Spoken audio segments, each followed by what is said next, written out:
that door and I measured them. So I've got all the way up that bathroom door. It's still, I'm gonna take that door out of the house and we'll get rid of it. She built the rusted house. This doesn't even have to. It looks old. I like old looking stuff. She doesn't. Well, you know, when you said you saw the final Yeah, Joe, that's a 100-year-old goat shed, and we didn't even have to cut it, it fit perfect. Really? I love stuff like that. I really do. You do too. Get started. Tammy does, you do too. I love it. I said, well, we just have a couple right now, but we'll just go ahead and get started on time, and they can just trickle in. It's like a Billy, baby, out of a cedar tree. And he said, well, finish it and get it all. I said, no, don't. I like it just rough. So he made the legs just like the stump part. And then he cut the tabletop of them. It's like however the tree went, and it's, like, and I've got them in my den. She's got a burl. A huge burl that I have in A bowl. but I'm leaving it all live edge. That's what I like. I like it just, don't paint it, just let it be rough. Or stress it. I do too. All righty, everyone. Thank everybody for coming. Appreciate y'all so much. And welcome to Elvis Fan Matter Question and Answers. And we're going to do our best to answer any question you have and talk about a lot of things about Elvis and all that. But like I say, I want to welcome y'all, and Danny has something he wants to say first, and then I'll introduce everybody. This is my son, Danny. Yeah, just real quick, I know all of y'all, just quick and brief, I just want to say this from all of us of how much we appreciate y'all's support, and thank y'all, and we love each and every one of you.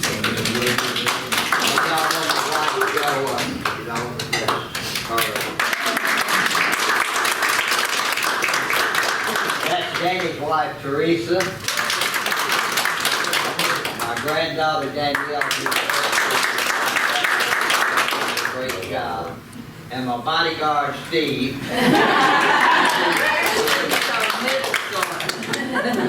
Always pronounce that way. He takes care of so much stuff for us. Y'all better behave.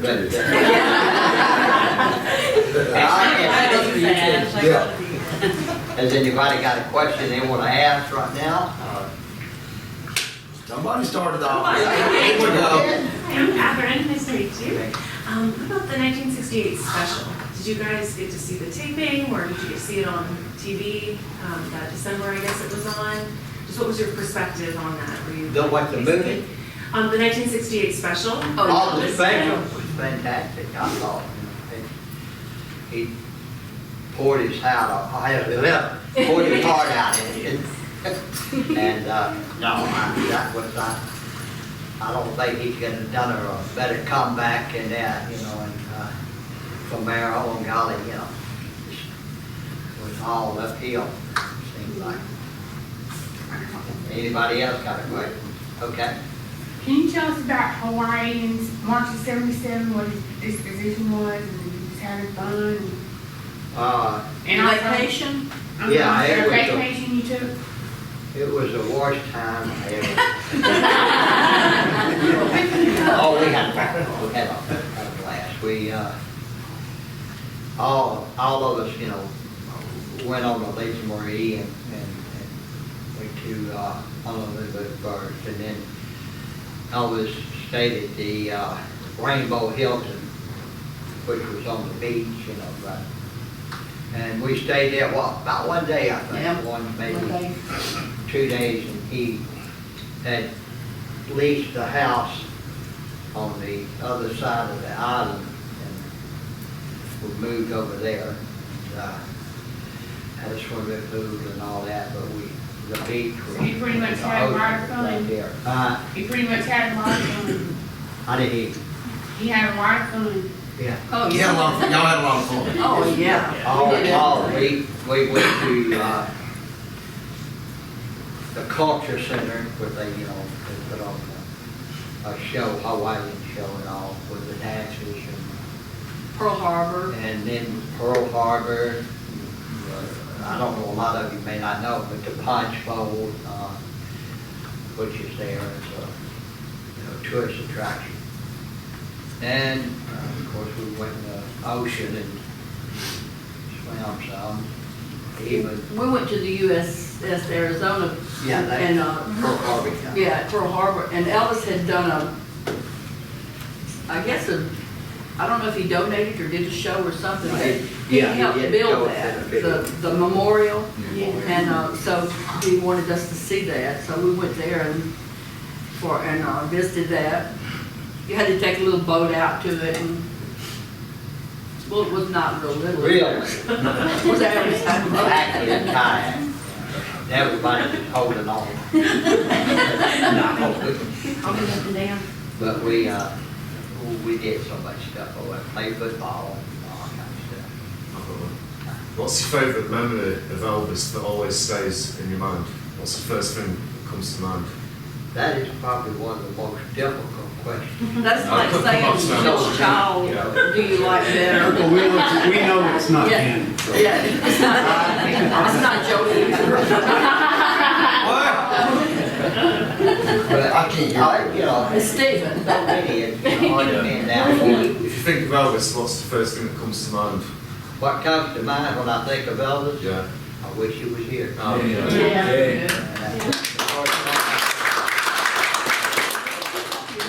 I think he left us, way too quick. Yeah. Anybody else got a I got a question? question.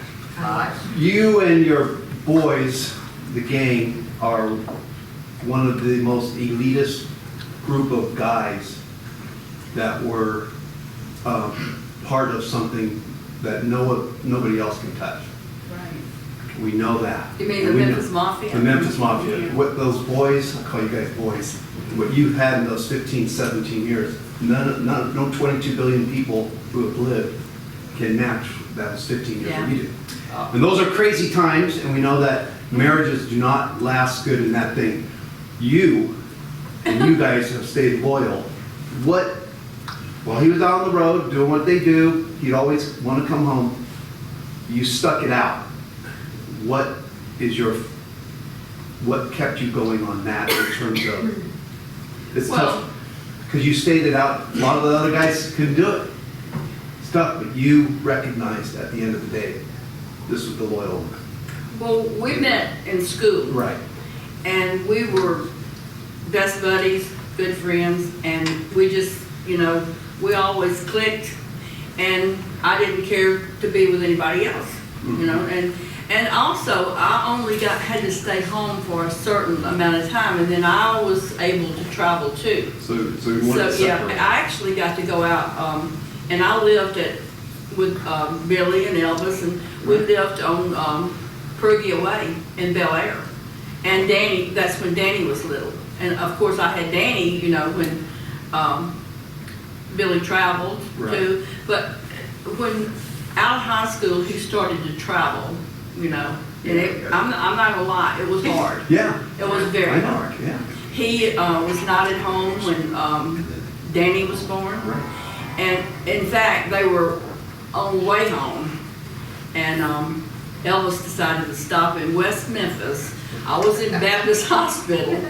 That's a real, with me. But, he stopped and decided to wash the bus before they came into Memphis. So Danny was born in the morning. Billy got there that night. That's how tough it is. A lot of things back then, he was selfish, and he, it was me, everything was about, he mellowed out a whole lot, he changed a whole lot, and I loved him to death, but I'm not gonna say, everybody thinks, oh, he worked for Elvis and you just got it made. No. It was hard times, and, Andy. not everything was, whoopee and, No, I got you. fun times. It was bad, but it was more good times than bad times, so. And the last years, great. That hurts my feelings, because I thought, being with me,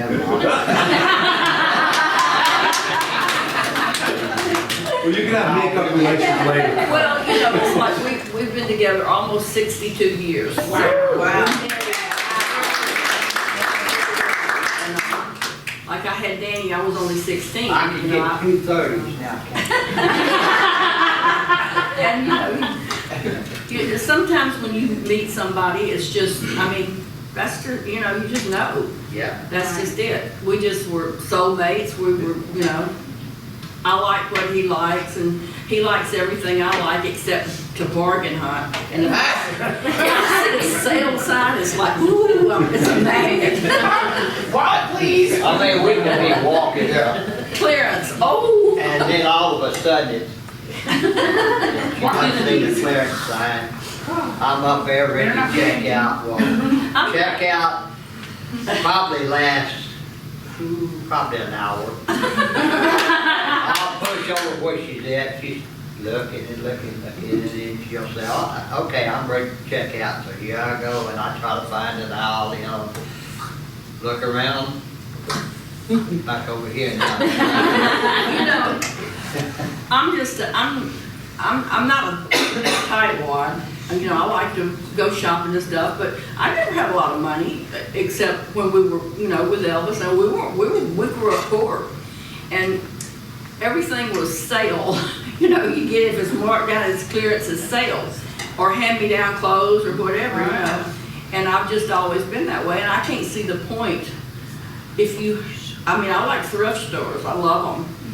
I can't see the point to spend it if it's something, you know, you hear somebody else's garbage is your treasure. And that's the way it is to me. I like old stuff. So. I think this gentleman back here has a question. I got a couple comments and a question. The first is when someone asks you who your favorite kid is, you're supposed to pick one of your own. I learned that the hard way. We were on a porch maybe a month ago, and I run across a picture of you, and I showed Tammy, and I said, you know who this is? And it was you in Follow That Dream, Dublin for A&M. And she said, no, and I said, that's Billy. And she said, well, he's got long hair. And I said, well, that's Billy. And then she said, well, he's got nice boobs. They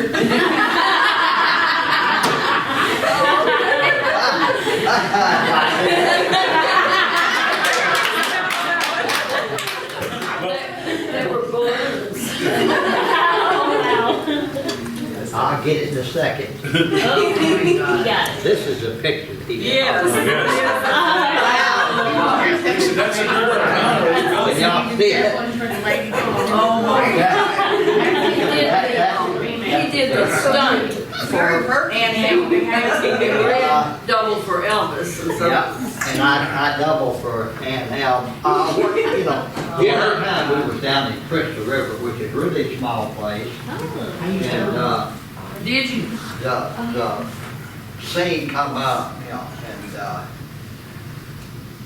they didn't have time to cast, you know, send out cast for somebody to play that part. And so the director, Gordon Douglas, I was crazy about it. I really liked him. He was a very nice guy. And, he told Elvis, he said, well, he said, we got to have somebody. He said, I got an idea. And I was said, well, you know, whatever you can. He turned and looked at me and what he was talking about. He said, you want to do a stunt? I said, yeah. I didn't even actually know what a stunt in the movie was, you know. So anyway, they come up with, I had the blue jeans, and they come up with the same top and this long wig and the hat. Of course, he wore a hat. And all of that, all of ours, me and Red, when we done the stunt, was filmed from the back, you know. So you see Elvis, and then all of a sudden you see Red and me going off to the side, and all you see is the back, so you couldn't tell. That was my first big Hollywood part of the movie, boy. And we had a ball in that movie, we really did. We clowned around so much. And like I say, but the director was, he was so, yeah, I guess in for just anything you wanted to do, you know. Well, it's a cute little thing. It's It's a cute little thing. They did all kinds of things. Y'all started early. I did have a couple guys, you know, reach like that. You said my eyes was up here, didn't you? Not anybody else got it. Where did y'all stay at while y'all were filming that? It was a motel. Was it like the Crystal or From something? there. Was it like the Crystal or something? I'm sorry. The Crystal Hotel or something like that? I You make know, him I take me all cannot over the way, remember so the we name I think we of it, drove But by. it was a motel. And you entered, the rooms, you know, each room from the outside like Yeah, that. I mean, it was just like. It was you a know, small area and he just had it for that movie. And that's a good chance to tell what y'all did to Elvis, you and Red and. Yeah, we had to pay for a little bit of the hotel when we left.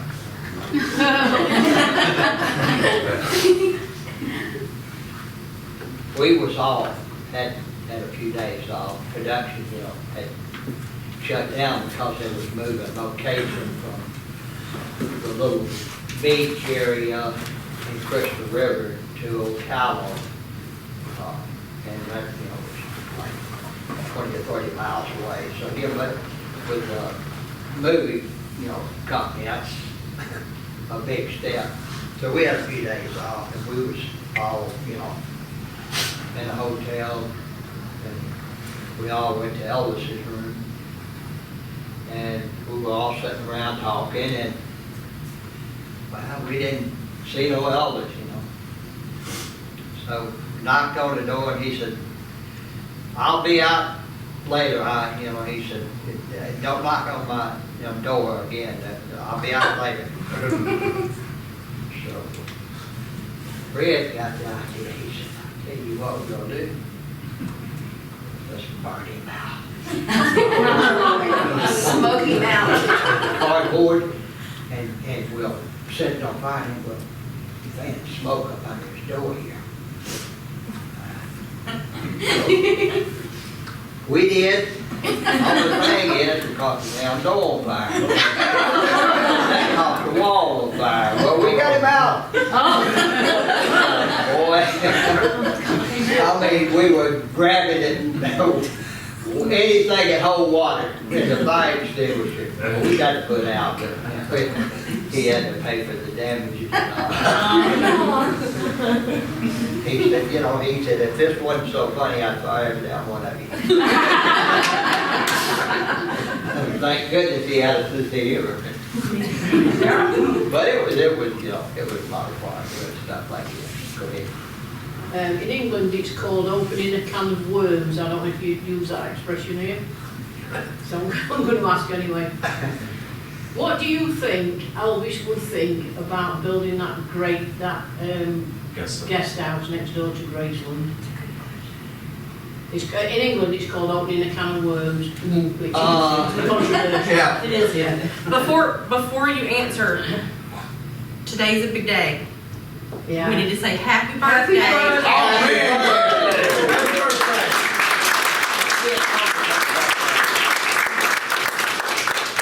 And I'm 65 today. I was born the day that Gladys died. Oh my goodness.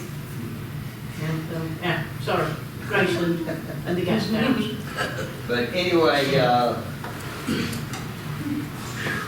I'll be honest with you, I think you would have been amazed in, the fact that all this goes on, after so long. I think he would have been proud of that, but I don't think he would have liked all the way. That's what I wanted to hear. That's exactly what I wanted to hear. Yeah. Elvis, he would be very displeased with how much they charge. Yeah. He never increased his ticket prices hardly ever. In fact, the last year, he didn't, Yeah. because, you know, he wanted his fans to be able to come see him and to be able to afford it, because, you know, he realized we were just the average person, the wealthy, so, I think he would have been kind of displeased with that. But the rest of him, I think he would be totally Oh, yeah, amazed yeah, if, you know, Totally. his legacy has gone on like it has. Yeah, because like we flown from England and it's cost us around about $1,500 each just for the flights. Then we've got hotels, food, spending money and everything else. We couldn't afford to stay in that guest house. It's thousands. We couldn't afford to stay there. Well, I'm not staying in any hotel. It's even worse. what did you say? I said, I ain't staying, I don't care what hotel, I ain't staying in no hotel for $1,000, I'm No, sorry. no. Give me the $50 room. I wouldn't stand in Coupons for half. The bargain room. with that kind of. Yeah. Hey, Yeah, Got the it's spokesman in That's the what I fall shop for nights. the bargain. The bargain. Give me a little trash jacket. yeah. They don't have no pictures of them now. Little grass shack. His legs or his arms or, no, they don't have no face of pictures of them in the guest house. Cause my mom's cousins came from Norway and my mom called us, they wanna go to the mansion. I said, okay, let's go foot the bill. I said, Mom, you're looking at some money. But when Lisa sold them off, you know, that's when it went so outrageous, commercial wise, you know. And it's like Disneyland now, it's not the same. I'm sorry. It's like Disneyland now, it's not the same. It's all about the money. Yeah, not when I first came. I just think that, of course, they have an early time that you can walk up to the gravesite, but I just think that's tacky, I mean, We went up this morning and Did the you? noise was unbelievable. I would And not I'm pay turning to around go. looking at people thinking, please remember where you are. And they were chatting, they were shouting across to each other. We laughed out loud now. It's now. Well, I think they have a thing you could go up. They have it, but it's so early in the morning. Yeah. And I don't know, probably everybody's not like us though, because we're like, we still have broke the habit of being up all night and sleeping all night. Yeah, I still do that. We do too, We, a lot of times. Of course, you know, Billy gardens and farm, and it's not easy being a farmer's wife now. But he does plant, you know. why, you don't do nothing, I can't. She speaks your mouth. She just canned over 30 jars the other day, didn't I can't vegetables. The easy way though, I do it in my oven. My mother showed me how, because I never knew how to do any of that stuff, and I never had time because we were always on the go and going, you know. Never did get to cook meals hardly ever, because we went out to eat most of the time, or room service, and I love In the room beginning. service. She learned to cook and she's a great cook now, but in the beginning, It's so cute. we had some dogs. yeah, there we go. We lived on, in Memphis, a little place called Alphaville Cove. In fact, I think that was our first home we got involved with. Yeah. And,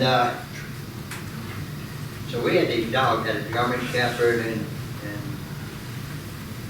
was it 2 German Shepherds? Mhm. And what was that, was a little beagle, wasn't it, like?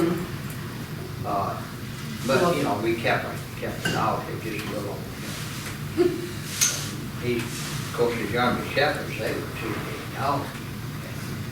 Would eat anything. I said, boy, you throw something out there, you know, actors sometimes get the flag over, you know, who's gonna get it.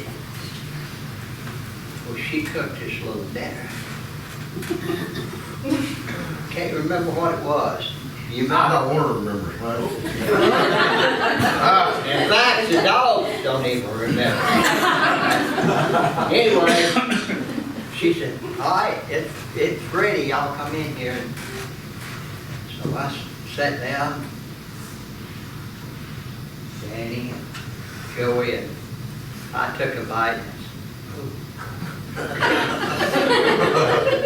honey, I said, it's trying not to hurt her feelings. I said, it's, it don't taste good. I said, it's horrible. She said, the hell with you, I'll just give it to the dogs then. So I said, well, okay, I hate it, but I just cannot eat this crap. So she goes to the back door and she calls them. Come here, Becky, come here, so-and-so, and they all run up there, man, and they're ready. And she just throws it out like that. Well, they run up there real quick and... And they never let me live that That's a good one. That's a keeper. But, which don't have anything to do with Elvis. Anybody got a question now that did like that? But, I just got Gene Smith's book the other day, hadn't had a chance to read it. Yeah, he was tired on the road with Elvis at the beginning, and then all of a sudden just nothing, where he just wasn't around at all. Did they ever falling out, or he just didn't want to do it anymore, or what? who's that? Gene. Gene? Yeah. Yeah. I mean, in the early movies, he was everywhere. Yeah, Gene and Elvis were real close. Mhm. Real close, They were the same age, about the same age, about a month difference, I think, in their age. Gene was about a month older than Elvis. And, they did a lot of things together, in Tupelo and in Memphis. Of course, when Elvis got, started getting famous and all, Gene and his brother Junior traveled with Elvis just a whole lot, And then he got married to Louise and had a kid and all that. So I think along around about 62, Gene decided, I'm sure Louise, you've gone all the time tonight, and I think she probably pressured him, and so he decided he'd stay home, And after that, he come around sometimes, but he didn't work well with people after that. That's what happened. She's got one right there too. She's got a question. Okay. Well, I got a statement. I just want y'all to know that this is a real honor to get to be here today. My pleasure. I never would have thought I'd ever get to do anything like this. I'm just a poor old gal. Now, I'm gonna tell you, it's all right. It's true. Y'all come in, otherwise we're not gonna be here. Yeah, I don't take thanks to y'all. anything, I don't take anything for granted these days, everything is. You don't know how pleased we are, me and Joe talked about it sometimes. Why in the world would somebody pay to hear us run our mouth, So you don't know, it is such an honor. Right, well, For y'all to be here. I went and saw Elvis when I was like 12 years old in Kansas City, Missouri. My mama bought me and my sister ticket to his concert. And so, when he passed away right before I turned 16 years old, and I remember seeing that on the TV, And so my whole life, I knew who Elvis was as a famous person, and of course everybody loved his voice, but I didn't get really to know him as a person, like a private person. And I started going down the Elvis rabbit hole on YouTube. Okay, I discovered YouTube. Now, I've been working my whole life. I didn't start watching YouTube till like 2 or 3 years ago. okay? And that's just because I was sitting there COVID, nothing to do, you know, so you get into, and that's how I discovered you guys, right? So anyway, but, you know, when I see the rabbit hole, it's like, there's so much things about Elvis that I didn't know, that I learned about him, from all the people that loved him and talked about him, and their relationships with him, and, you know, and everybody had their views, so it's been really interesting watching all the different people who really knew him, and loved him, and were close to him, and had a real relationship with him, and the impression that it left on their life. And, you know, he's 45 years, he's been gone, you know, and I just think it's wonderful that there is still kind of a desire to know who he is and these sorts of things. That amazes me. I mean, after, you know, what, 46 years, I believe it is now. Yeah. I was impressed that he read a lot about religion. Still follows him, you know, it's just unbelievable. That he studied theology. Yeah. Yeah, my dad was like that, man. He had a room full of books, and he studied about religion. I thought, well, him and Elvis would have had a real good conversation about that. Well, you know, Elvis, you know, he Assembly of God, basically was, you know, religion and all.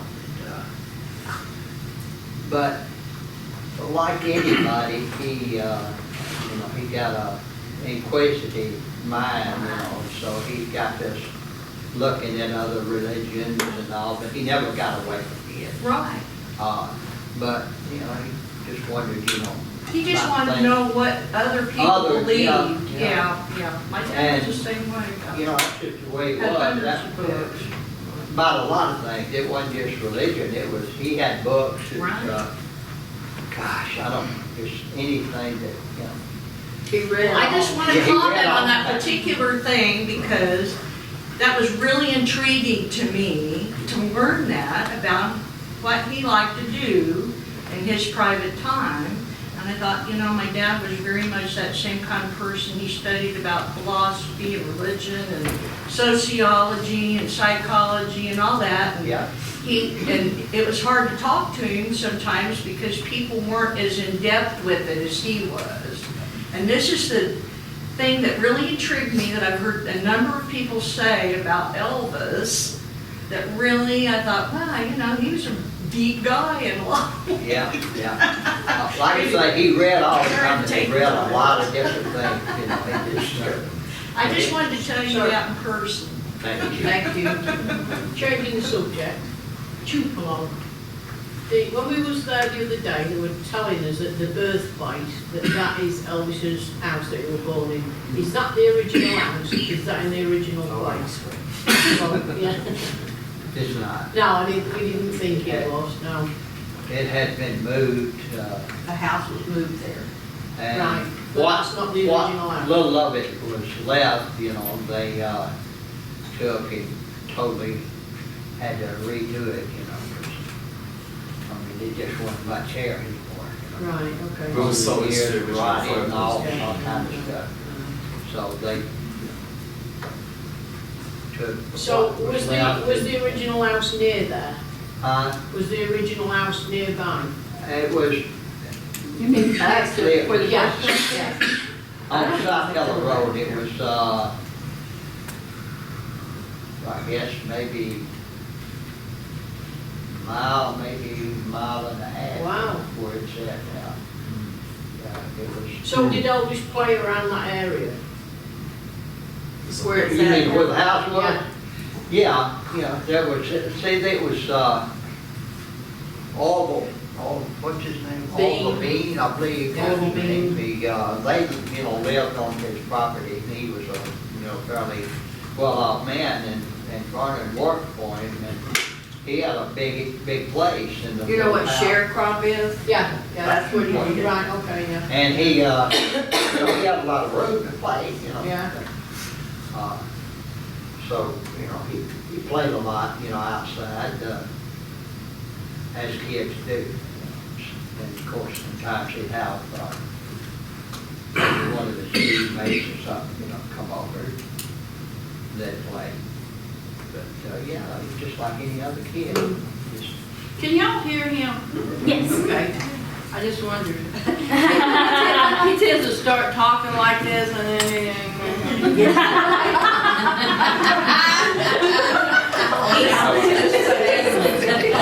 He has a question, but I want to say, well, we have people from all over.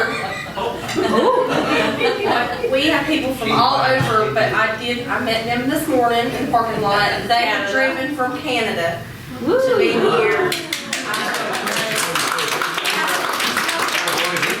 He has a question for you, but they've come a long way driving. In Tupelo, do you know when Jesse's stone was put down? Or who put it down? I didn't know there was even one. I believe somewhere around 55, maybe 56, they had one put down. Oh, okay. They didn't disclose where he was buried when he was. They just never talked about it. There's so many people around Tupelo knew, where it was and all.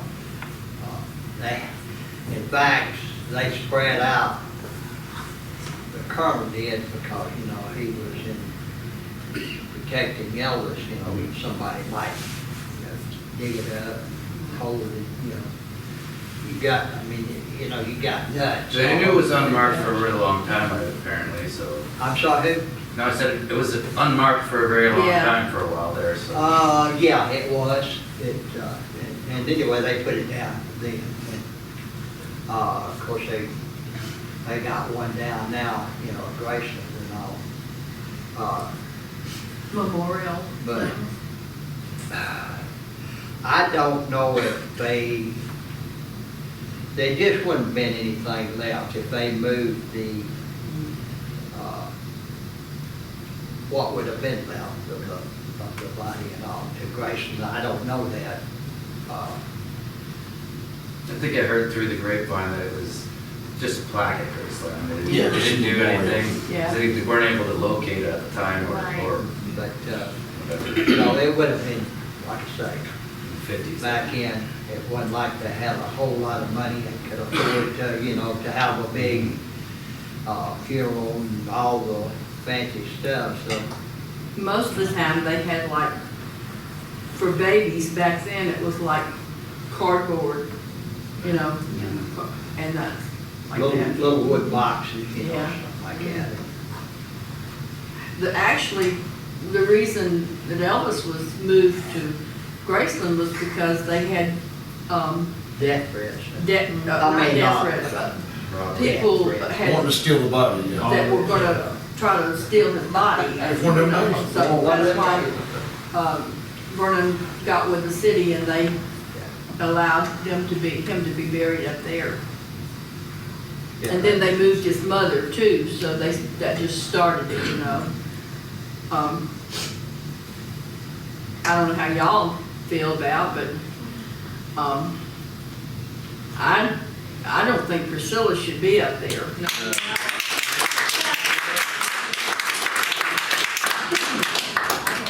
She was not his wife anymore. Now maybe if it's over by Lisa, but not by Elvis,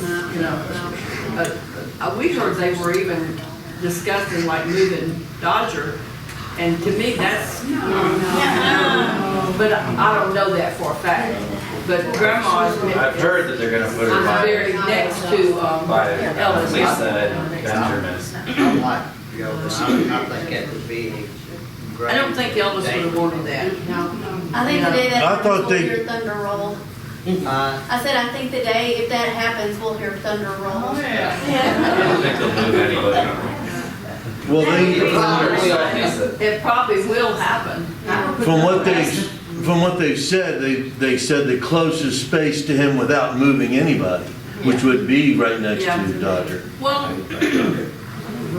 But, heard they already picked the You know, places, right? that's So- theirs, not mine. I can't. I know how I say I can't have any control of that. That'd be up to, It's none of our business. it'll be up to Riley now.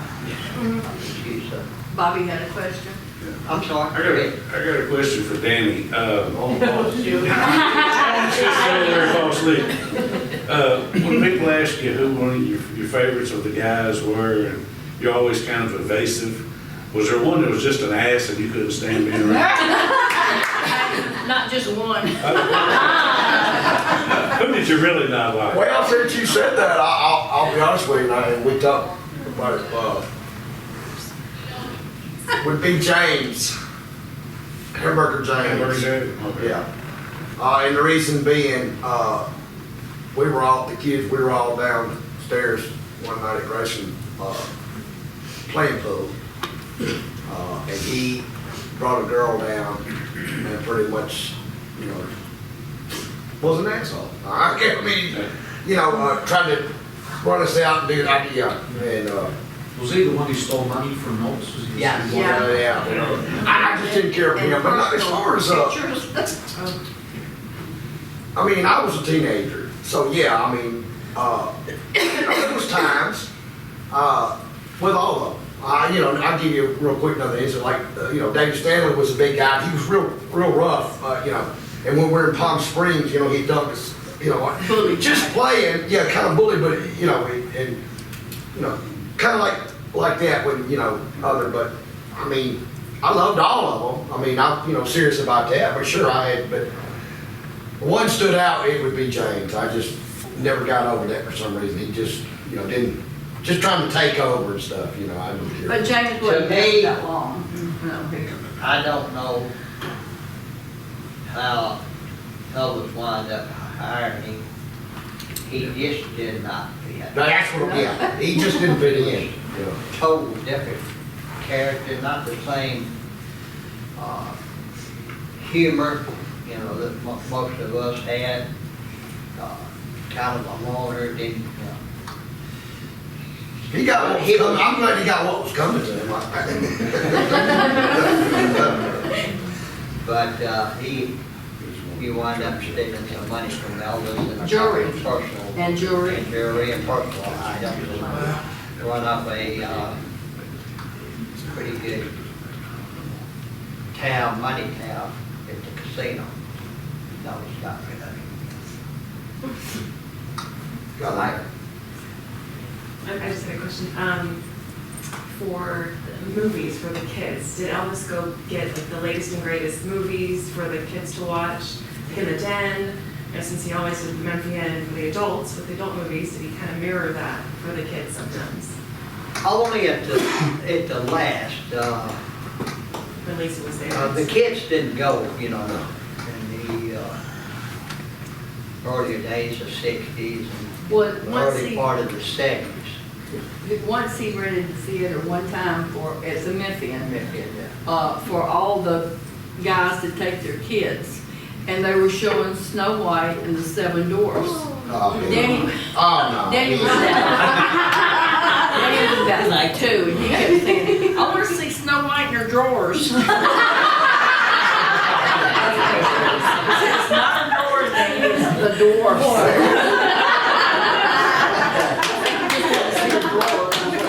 And then, of course, he rented the theater in Whitehaven Plaza, we went. See, what was the name of that movie? He wanted to get Star Wars, and it was not there. It had not got in Memphis yet, and so he got The Spy Who Came In Out of the Rain. Yeah, The Spy Who Loved Me. The Spy Who Loved Me, yeah. I couldn't think of that. The Spy what? The Spy Who Loved Me. Oh, okay, I'm sorry. I'm on another one. I get 2 or 3 mixed up. But anyway, it was, I know it was a spy. That's all you know. Yeah. Somebody was fine. She had no back here. Okay, go ahead. Okay, we all know that Elvis was a star, was a big star. We all know he didn't have a whole lot of life out of Graceland. He couldn't go out like here I can. Was he happy? We did go. Yeah, that's. Well, I mean, he couldn't go out there. Like restaurants Yeah. and shop. go ahead, Billy, I'm sorry. No. What he did when he wanted to go out, he just had the mall closed, and we all went to the mall and he shopped. Like he would go at Christmas time, they would close Goldsmiths and Sears and all the shops along in the mall, or King Furs, and they would just close, and he would go in, get what he wanted, walk around, you know, take and shop. He liked to shop a lot for, especially at Christmas, for personal, for a few people that he did get things for, and he would do that. But we got out a lot on motorcycles. We constantly rode motorcycles, and like I was telling a group yesterday, we stayed up the night with him one night and were sleeping in Lisa's room. And actually, we had just gotten our night clothes on and got in bed, and we have this knock at the door. And I guess it was probably about 3 or 4 o'clock in the morning. And we started singing, I hear you knocking. And Billy said, what? He said, it's just me. And I'm like, just me? Just me. And it was Elvis, and Billy opened the door and he said, what's wrong? And he said, nothing. He said, he said, I just thought, you know, it's too early to go to bed. Why don't we just take a ride? And Billy said, okay, well, that's fine. He said, let us get changed. He said, oh, no, we don't have time for that. So I'm thinking, what? You know, because I had on my nightgown and Billy his pajamas, Elvis was in his, out comes Linda in her negligee, and we get in the truck. He had this dually truck he had just bought. He called it dually because it had the big wheels on the back. That's what it was. Yeah, dually. You know, if you know, with two We wheels, got in that back, truck. forward. And I'm thinking, because I'm thinking like most people would think, what if we have a flat and we're sitting out here in our drawer tails, you know, just with our gowns and all that on, but we rode all the way to Hernando, all the way back around Graceland, and then went back and went home. But if something like that struck him to get out, he did. And we were talking about all kinds of things. In fact, he was talking about, you know, getting a camper, and, you know, just we'd take the camper and just full of us, and, you know. Can you see, we were thinking, it'd have to have everything in it. Yeah. It would not rough it. He wouldn't. I don't think he'd have been happy with the camper at all, you know. He was talking about it anyway, but naturally it never did happen. He was something else, boy.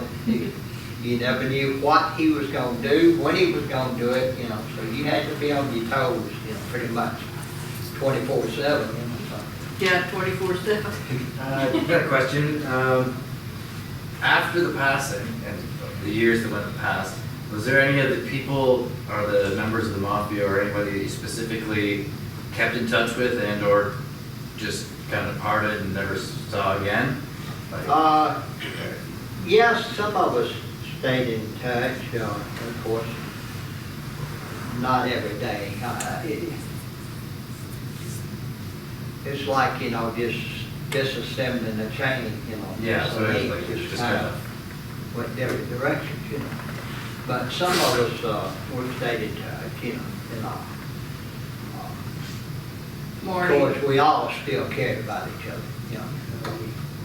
We were like a family. You know. We stayed in touch with Marty and Lamar and Richard, because that's who, Charlie, you know, that's who we were closer to really, because they were the ones that would stay in Memphis. And a lot of the guys, after tours and movies and things, if they lived in California, they stayed, you know, or went back to Nashville or something like that. We were closer to the older guys that were the original Memphis Mafia because we grew up, you know, with them. But a lot of younger guys that we liked to, like Dean and Al, and, you know, Another just kind of off question to that one, which just got popped in my head. In the new movie that they made, for some reason they dropped Marty's name out like he didn't exist. Marty? Marty? The new movie? In the new movie. Well, yeah, It just few kind others. of literally like he didn't exist. I was kind Yeah. of wondered, why did they name Because that everyone was, else but him? Because the people that gave the information were Priscilla and Jerry Shelley. So the minute you see it, you know where everything's coming from. You know who said it and who didn't and everything like that. I didn't like that movie because it did not portray him at all. I thought Austin Butler did a good acting job for her, but he didn't. A spot on him? Bullshit. I'm sorry.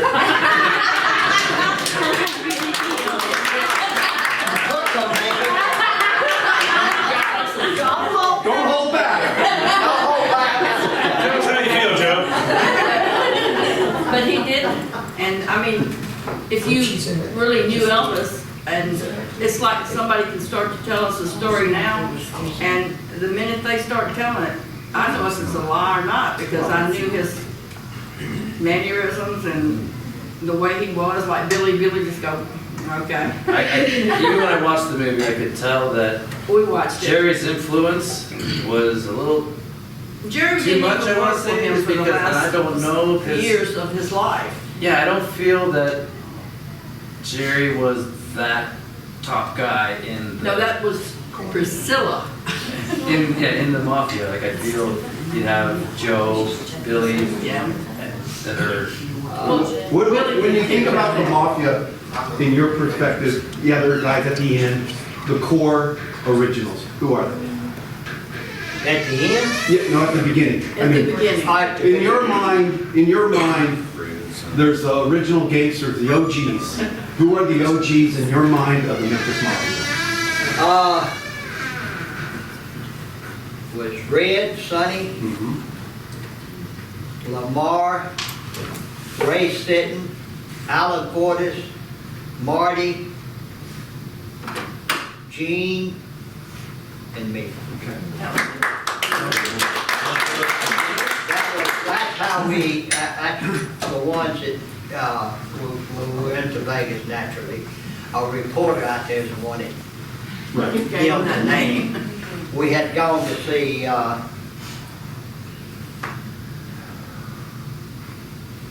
Johnny Ray, and he was, Elvis, liked his voice and all, and wanted to get him to sing, crying in the rain and stuff like that. So we were going to see him, and of course, Elvis had rented 2 limousines, and so he had bought everybody these black mohair suits. Oh, yeah. And so, I guess in a way, when it did look like, because of the fact that we, come in 2 black limousines and all had black, black suits on, and we lined up, of course, we did that anyway, we lined up and, for Elvis to get out, guide him in, because most of the time Elvis didn't, you even on stage, they guided him to where he was going and tell him, because, several things can happen. You had to go up steps, you had to tell him how many steps, because you didn't want him to fall or go up, because there's more steps around the stage a lot of times than just one. So he, we got out, we lined up and all that, and we see these flashes and all that. Went in and naturally saw the show, and Johnny Ray was good. He really was. But anyway, we left the show and went back to a hotel, and it was the next day that it was in the paper out there. Right. Elvis and his Memphis Mafia visit or see the show of Johnny Ray, that's how it came And that about. just stuck with them from And then that on. name stuck with us, you know, and throughout the years. It could have been the guns they were carrying. Yeah, 55 guns between them. oh, well, we were, Packing. Music Mafia. you had to be, you don't know, what's gonna happen, especially with a big star like Elvis. Somebody just, liable to walk up at any time. Go ahead. Okay, I saw an interview one time with Larry Giller, and he said that the colonel said the only thing that matters is that man's on stage, and they did that in the movie too. Was that true? Yeah, but he did not mean it Like that. like that. What he was meaning was, let's, Take get care of Elvis him. going now, get him up, get him, prepared. When Elvis took his sleeping medication, it was, I don't know if he would fight him or not, but Elvis had insomnia, and it was hard for him, especially after a show, to come down. Sometimes he wouldn't go to sleep till way over in the morning. Well, he'd like to have a concert, in the afternoon, and, maybe had gotten 1 or 2 hours sleep at the most. So, I had a hard time waking him up, getting him ready. But that's what he was talking about. He said, because either we got to get that man on that stage, or we got to let them know so they can, have everybody get their refund their tickets and all, and give them an excuse why he wasn't going to be on stage. There's a lot more to it than people think, you don't just. There's a lot more to every bit of it than the way it was portrayed in that movie. Colonel didn't even have an accent. I don't know where they, Yeah. I don't know where they That was a got Russian that. spy accent, Oh, not yeah. even Dutch. We went to see the movie, and it was like, and all we go is, that's not so, mister.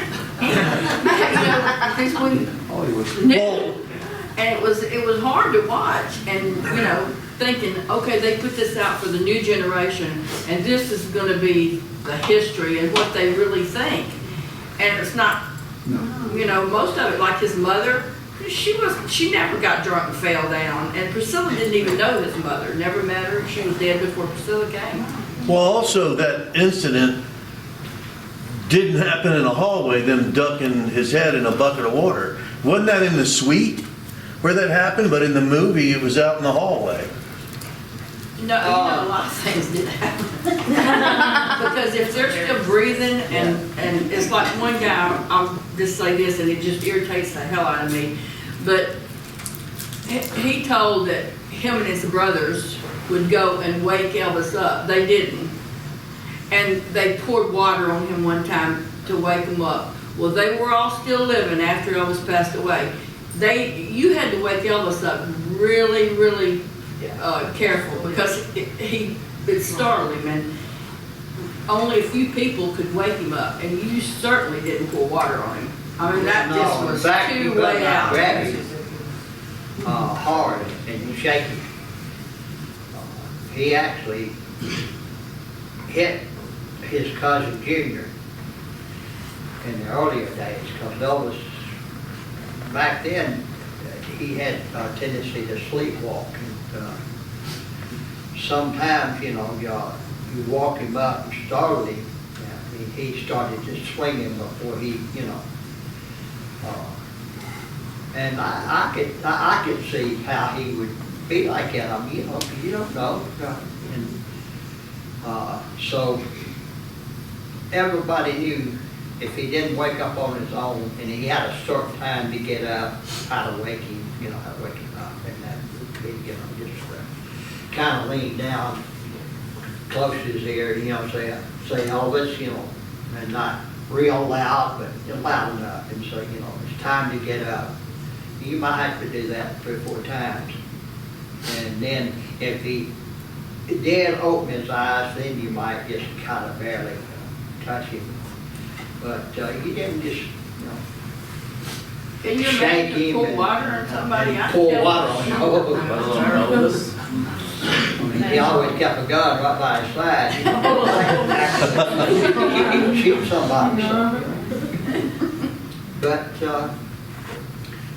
that movie, I look at it through the public's eyes, and they probably, you know, well, a lot of them, I guess, did like it. But I have to look at it from my side, and that's the biggest frustration I have ever seen. And it really hacked me off, you know, so much of it. I was 14 years old at that time. But, you know, I was not the brightest crayon in the box, but I never would run through Graceland with muddy shoes on. I mean, you know, give me a break. And Flip, what was it? Pancakes, bud. You're a good flipper. So, I think they tried to down who they had to put in there. But I think they tried to down them and downplay them. It was just bad. It seemed to me that they tried to make Vernon, and his mother, like he was a weakling. Hillbilly redneck hicks with the chickens running out of the house. Now that didn't happen. And, you know, that Aunt Gladys drinking. Them damn people never met this woman. They don't know what she was like at all. Now, did she drink? Yeah. I mean, in fact, my whole Smith side of the family drank, and some of the Presley side, you know. Some of them excessively, and excess. And Aunt Gladys, she would drink like maybe a beer at night, and sometimes maybe once or twice, maybe 3 times a week, but that was about it, you know. Especially when Elvis was away. And I guess it, you know, kind of relaxed her and all that. And then, of course, when Elvis went into the Army, it picked up somewhat. You know, she maybe drank 2 beers and maybe 3 or 4 times a week. But I never saw that woman ever even tipsy or anything. Never drunk. So, you know, that was not necessary to even put that in there. And let me tell you about Uncle Vernon. He was no weakling. I mean, he stood his ground. Even with Elvis. I mean, you know, they had their knock down, drag out, you know, and, but as far as him being like he was, and them showing him like that, it just, of course, I'm looking at it from my side. You know, I'd like to take whoever put all that bull crap in there and kick their ass.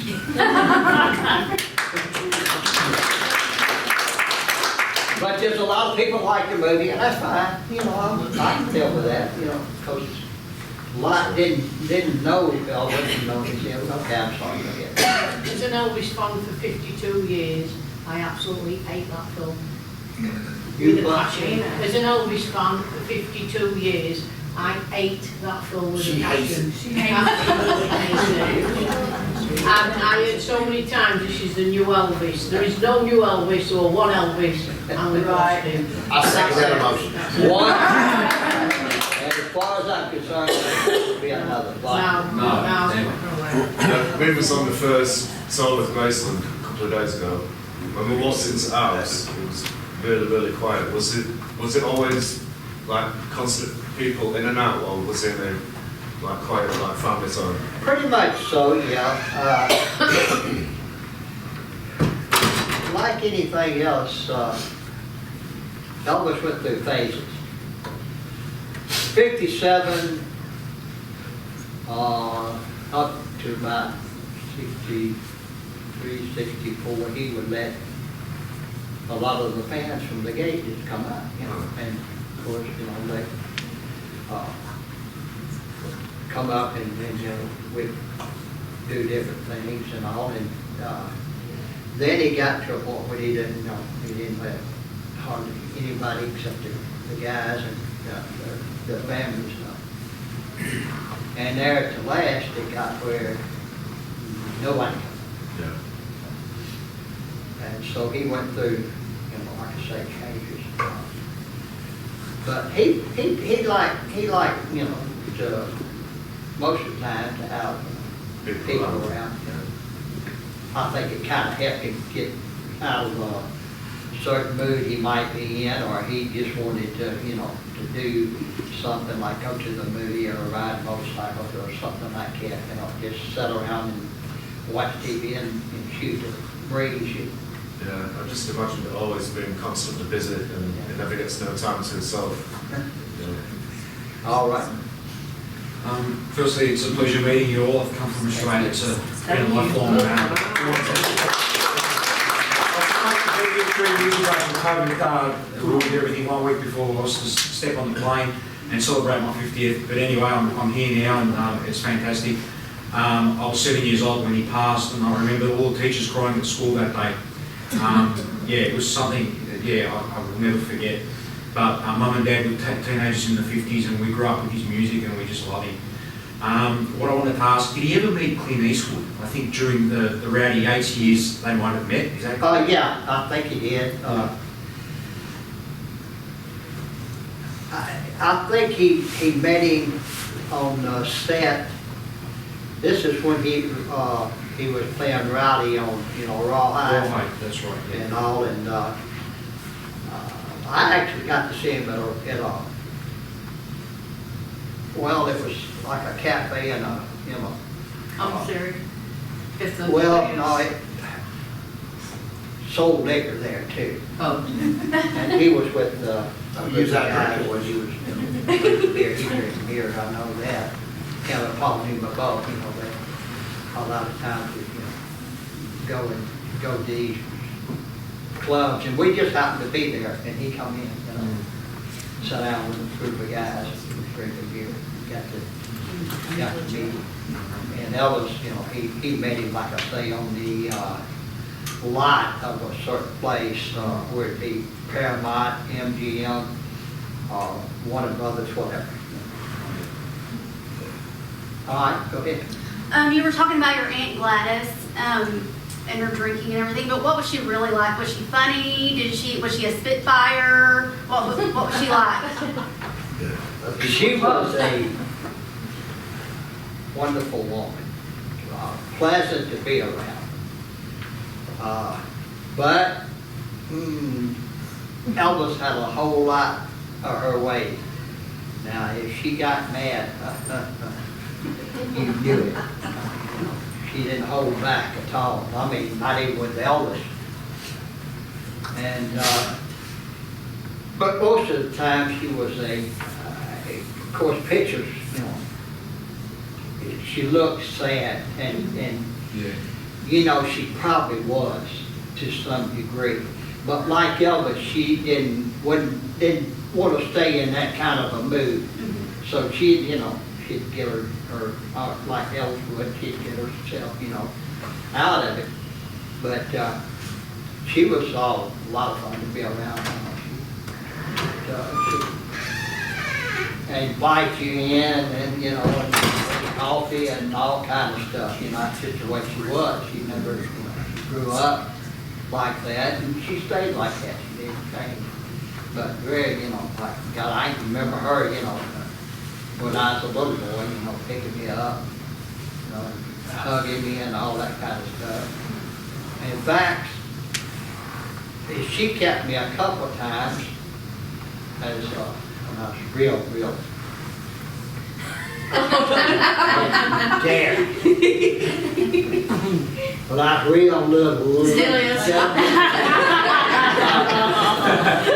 Used to throw a blanket in the, and that's what, a lot of people probably won't know what it is, but it's a round, what they call galvanized water tub. Oh, yeah. And it was a number 3, and they had, different heights. But this was the number 3, and they set my little hiney over in there, and I That kept was it his out. playpen. Playpen. Mama still does today, but it's a number 4. No, I keep him in that big bathtub. Hey, Stephen. Bathroom. Sir. She has one. All right. How did you first meet Linda? How were you introduced to her? When did you guys start hanging out and kind of double dating? When she started to date Elvis, and this when we met her.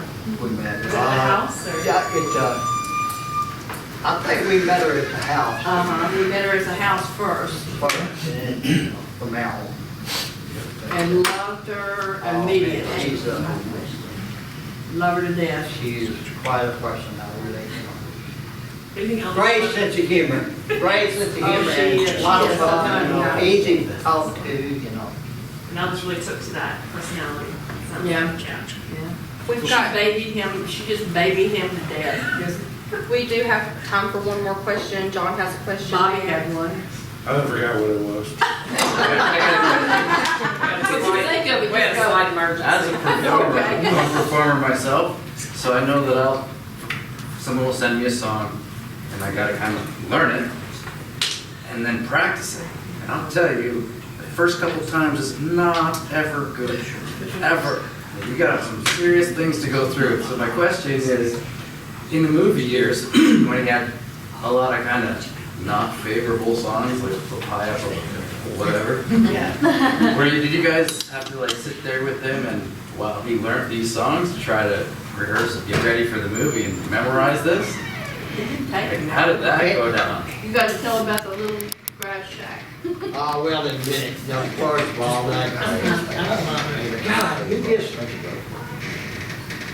Because he couldn't have been if perfect he all the wanted time. to, when he went into the studio, he usually could look at a song, read it, and he had such a Memory. great memory that it just, all he had to do was see it about 3 or 4 times, and he had the words down right. When it came to the music part of it, he might, do Did they practice at the house? 1, 2 takes and it'd be right, and then sometimes it'd take him longer, because he might want to add something, that, another instrument, or, voices, whatever, so. It's just natural to him to. But, one of the best stories that I've told, and it was true, is during one in Acapulco, he had to do Guadalajara. He had to do it in Spanish. Got it on the first take. Yeah, that's how, Yeah. his mind. Sam Phillips said that he was the easiest. I'm sorry. I'm sorry. Sam Phillips said that he was the easiest person to ever record. He said because he would memorize everything. He said you didn't have to go over it or anything. He said the easiest person he's ever worked with as far as recording. He had a gift of music that he just, this to me was extraordinary. I I know the first time I went to see him record was in 58. He was getting ready, he was in the Army, he was getting ready to go to Germany, so they have to put so many records, what they call in the can, that's, the whole back, the release, that's Santa so believed you, that's what yeah, most of the time, different songwriters would send you songs, and they said you would be basically, one of the acetates that's just on just an old, that's one that's just a record that they used to, you know, put the songs out on, and that he would listen to them. He'd pick out maybe one, sometimes he might pick out, you know, put it for just to pin on the song. Because it's sometimes But it's he like, picked his own song. it's just like I know he didn't write any, but it feels like sometimes the songs, if he should have written it. Because it's like, it says everything he would have said in a song sometimes. Well, Sorry, y'all. he, Camera issues. come up with several different things for a song, and, now Red, he, you know, he'd tell Red, you know, look, it's a song here, and see, you know, if we can make a song out of it. He actually did write one song, but he never recorded it, and, I bet, can you guess what it was? What was it? You used to sing it all the time, Mary Lou Brown. Mary Lou Brown. And that was the song, and he actually, you know, he actually wrote the biggest majority of it. But Do you a lot of still sing times it? he had, huh? Do you still sing it? Do you sing? I can't sing, that's Yes, all. he can. Can we hear it? Can we hear But it? anyway, huh? Can we hear it? No. We still asked you anything, so you don't have to. I asked you. But, a lot of times, you know, like, separate ways, stuff like that, he would throw out, you know, line like that, and they would take it and, you know, go from there. And, most of the time, somebody, you know, would come up with the song. But, he never, you know, sat down and wrote anything out, except for, like I said, that one song, Mary Lou Brown. Whatever happened to it out of the paper and all, I don't know. They may still even have it in place. I couldn't say for sure, but that was that one. And of course, a lot of others, you know, that he recorded that he would give a line to start out, and maybe add, you know, some lines to it as they wrote it, read, you know, and wrote a couple, and some other writers. Thank you. All right. Joe, I'd like to say a name, and I'd like you to tell me the first thing that comes to your mind when I say this. Oh, hell. Keep it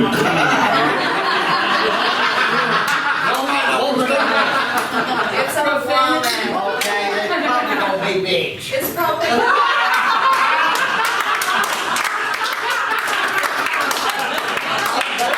It's not that bad.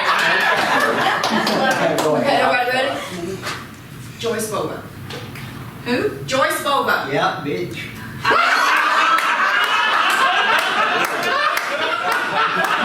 I'm just Never kidding. met She never met her, so she's off the hook. No, I heard. Okay, thank you. No. So that, He never met her. okay. I've never met her. Didn't realize that. Never heard of her until after Elvis passed away. Okay, well, that's interesting, because that segues into my next thing. What can you tell us about the night he supposedly left Graceland by himself? He didn't go see her. Thank you, that's where I'm going with all of this. Where he left Graceland in the middle of the night, supposedly completely by himself, got on the plane, went to Washington. She claims to see her, and then the whole Nixon thing, y'all know where I'm going with this? So what do you know about that? Did he truly go completely by himself to Washington DC? Because I don't. Only time he ever left by himself to go see somebody was President Nixon. Well, that's the story. But he went to see President Nixon. Yeah, he didn't go see her. Right, he didn't go. He didn't go. He might have seen her He while might he was have. there. Okay. But he didn't specifically go to see her. Okay, but can you tell us how he, what did you know about that? Did you know he, I mean, supposedly he was missing and nobody knew where he was. That's right. Well, what happened? Tell us. Well, He just had a, he had this one urge. you had to know how He- Elvis was. Yeah, But- he but wanted to, Yes. he actually wanted to see if he could get a FBI badge. Right. And he knew the president, could make that possible. Right. And he knew Nixon, before. In fact, I met President Nixon myself, and that was back in '62. His wife was into real estate, and Elvis was going, he was going to lease a house like he did all his palaces out there, except for the last. And I got a chance to meet him there. But that particular morning, he just got up, and he might have already been up, I don't know, and went to the airport By himself. by himself, made the reservation, and flew out, and got a rental car. Didn't he go to Jerry Schilling? He called Jerry when he evidently He called got there. Because I know that Jerry tells the Called story that, Gary and Sonny, I believe. Sunny, it was Sunny. Yeah. But I mean, was everybody kind of freaking out? Yeah, see, he was gone, and when went to Graceland, nobody, in and out a lot. Nobody had seen him, so, they check upstairs, he's not in his bedroom, all that. I mean, he just left and nobody knew it, so. Everybody was Like Elvis panicked, did what he wanted to do. I just think that's such an amazing story. It was amazing. I mean, he just didn't, you had to know Elvis. If he wanted to do something, Right. it didn't make it was right then. And it didn't make a darn if there was somebody with him or But why- nobody with him. He did what he wanted to do. And that morning, they just wasn't anybody, around, none of the guys. And so he just, took off by himself. Unbelievable. Yeah. that's a good question. Me? Hey, Billy, just wanted to ask you about Aloha from Hawaii. You talked before about his prep for concert tours and stuff, but that particular show, his prep for that whole period leading up, was that markedly different than any other? Was that something that was special, stayed special? What do you recall about that period, guys? I remember he got in really good shape. Yeah, He got in good shape. He looked really good during that time. Yes, ma'am. Well, all the time to us.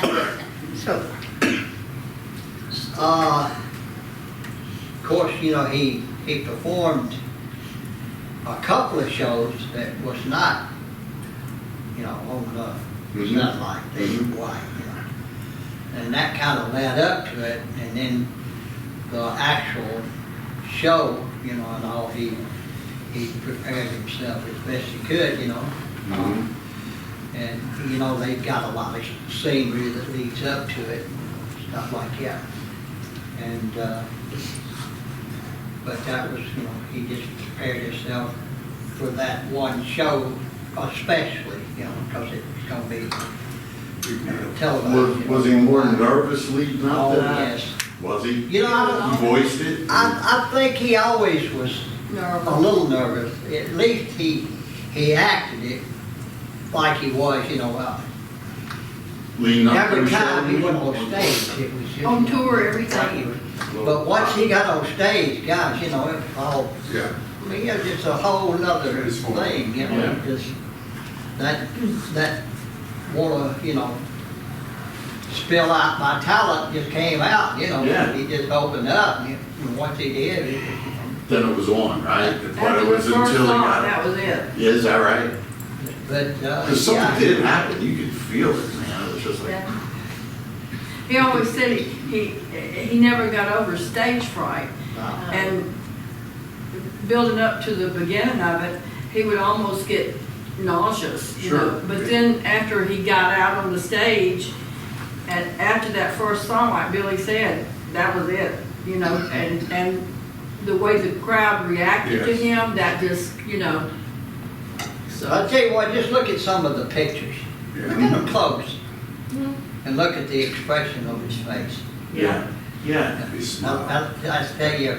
It seems genuine, he so he just- really was happy up there, right? Oh, I mean, yeah, you that know, was his love. It's like any artist, even though you got a sold out crowd, you're wondering now, am I gonna bomb or am I gonna, you know, please this crowd like I have been? And so. Because that's amazing, I mean, you he saw just it. never got over, you know, the stage fright, you know.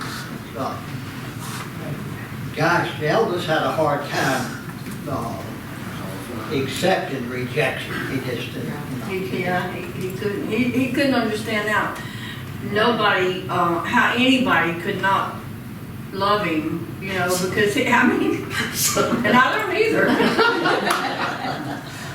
Okay. You have spoken to Elvis a day before he passed away, or not? We've been speaking to Elvis a day before he passed away. My question is, did Elvis realize that he was living unhealthy? And that did he want to change his health also? Yeah, I know, yeah. He ate a lot of unhealthy things and so. Do you think he realizes it? That he was also getting fat and getting bad, getting worse and so. His health did. Yeah, his health. Did he realize it? Did he want to change or nobody helped him or? Well, he realized, you know, he had some health issues, you know. He had an enlarged heart, and he had a liver disease which ran in the family, you know, but it was not something that was critical. In fact, I have it myself, you know. But it doesn't, over a long, long time, it might, you know, finally do you in, but nothing, you know, it would, you know, real quick. And a couple other, you know, issues that were minor. They wasn't, you know, anything major. But Elvis actually was, you know, he was looking forward to that tour. Really was. He was happy that night. Yeah. Before he passed away. He wasn't a sad, down person, you know. Well, he didn't realize that it was not healthy what he's doing. Because last few months he was getting more worse. He got a lot of weight and so. He didn't realize that it was can be he knew it. No, he like I say, he was real up. Yeah, very up. He was, in fact, that's one reason he couldn't sleep and wanted us to come out and play racquetball because he was so up and excited about the tour. And he had called out for us to come out there and play racquetball with him. And he was his same old crazy self. Yeah. They were, Billy, especially when they got on the court to play. You could tell about that, Billy. You can tell it better than I played a game with Ginger first. We played, and then Billy and Elvis went out to play. And Elvis never was real fond of the exercise. He, in fact, Dean Nicholas, who was state champion racquetball player for Memphis State. And Dean was, I mean, he was really, really good. And of course, he was on Elvis's team, you know, we played doubles. And Elvis hardly ever played single, you know, once in a while. And if did, you know, he would hit the ball right to him, you know. You don't want him to move too much. And the reason being, because he didn't want you to make him move too much. But being the idiot that I am, I just, you know, I'd hit it away from him and I'd step or two and try to miss the ball. So he decided, you know, you don't do that would make it even more interesting. So I hit it, and he got to it and to move, but I felt something sting my back. And that ball, boy, I had spots, several spots, because we could stop at that, you know. I'd try to get back at him that way. This one time, that same night, we was playing, is, wow! He got it, boy, and I hit it back, and when he did, he swung and he hit his shin with the racket. And then, you know, that was it. He was hobbling off his arm, I was playing more, that's it. And, damn, that hurt. So we're outside the glass now, getting ready to sit down on the lounge couch here. Ah, man, that hurts. And he'd rub it. I said, well, I said, is it bleeding? Well, he pulled his, and he said, no. I said, well, if it ain't bleeding, it ain't hurting. But we had a lot of fun that night, and then of course, he started playing the piano, and he sang Blue Eyes Crying in the Rain, and then part of Unchained Melody, but he didn't finish it all the way. But he was in a good mood, and when went upstairs, he wanted me to wash his hair and all, and dry it, and we went to his bathroom and washed his hair in the sink and all, and sat down, and I was drying his hair. And he said, you know, he said, we're going to go out this afternoon. We'll be flying in Portland. He said, you know, he said, I'm going to try to make this the best tour ever. Wow.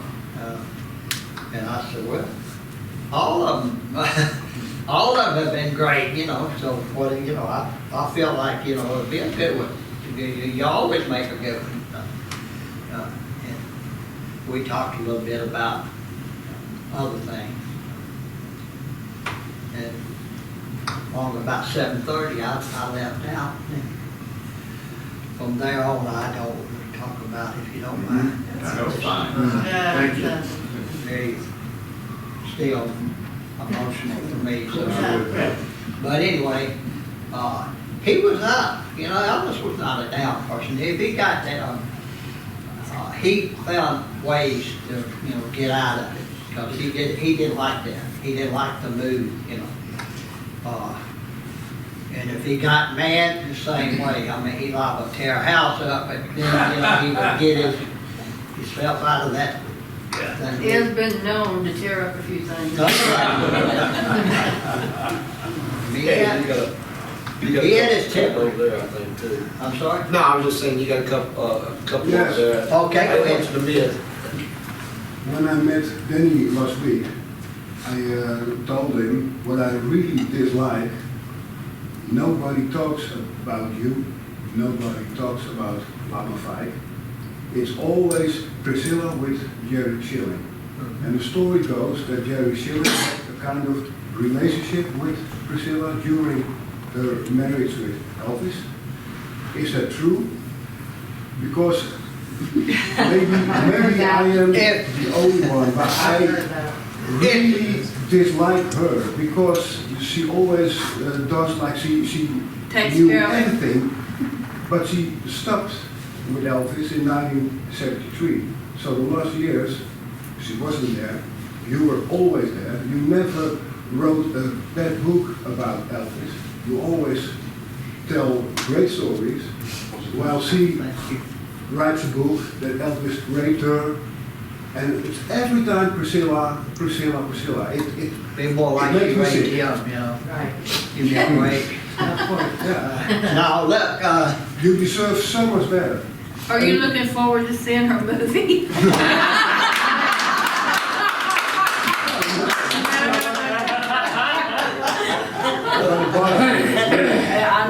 I know but exactly. that, you know, that situation was, I'm sure. it, you know, he didn't try to rape her or didn't rape her. I mean, he didn't rape, you know, it wasn't Elvis, you know. I mean, I think talking he, about Elvis Presley and women falling all over him and, Yes. yeah. you know, wanting to be with him, but he, I mean, not just saying it about him, and he wasn't like that. He was very respectful, always respectful to women. But he could have had anybody he wanted. I mean, I guess, you know, he always did. He loved Priscilla, but, you know, he knew, you know, that it was getting close to the relationship ending. I mean, he knew that, so, you know. He was trying to, you know, prove his manhood to her that, you know, you ain't gonna find nobody no better, you know, situation, you know what I'm talking about, how male egos are. And of course, maybe she, And she in her didn't. mind, it was, She never did find anybody better. Just saying. but nevertheless, you know, that was just the way it was with them. You know, she actually, you know, caught him in Las Vegas, you know, with another woman, which Elvis was not, you know. I've said it so many times. He was not faithful. He just could not be faithful to one woman. This was not his way. You know, he loved women too much. Mm-hmm. And same way with all of them. Every woman he went with for any length of time, there was two, maybe three more on the side. But what can I tell you, you know, put yourself in his situation and all the women, you know, falling all over you, how would you act, you know? So, I wouldn't have been that way. Good one, good one.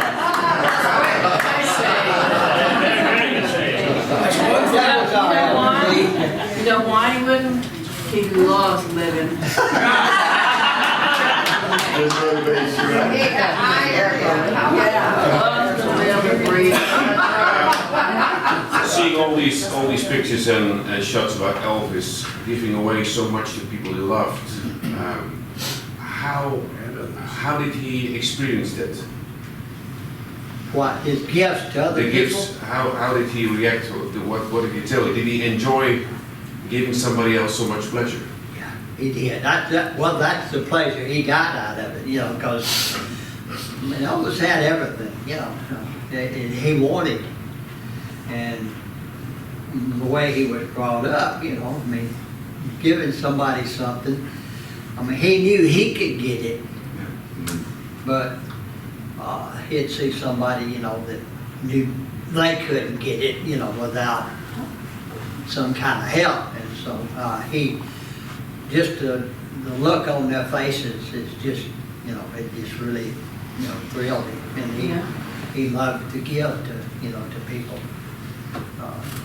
He said, you know, you can have everything in the world, and if you don't have somebody to share it with, you know, what good is it? So That's right. he liked giving, he really did.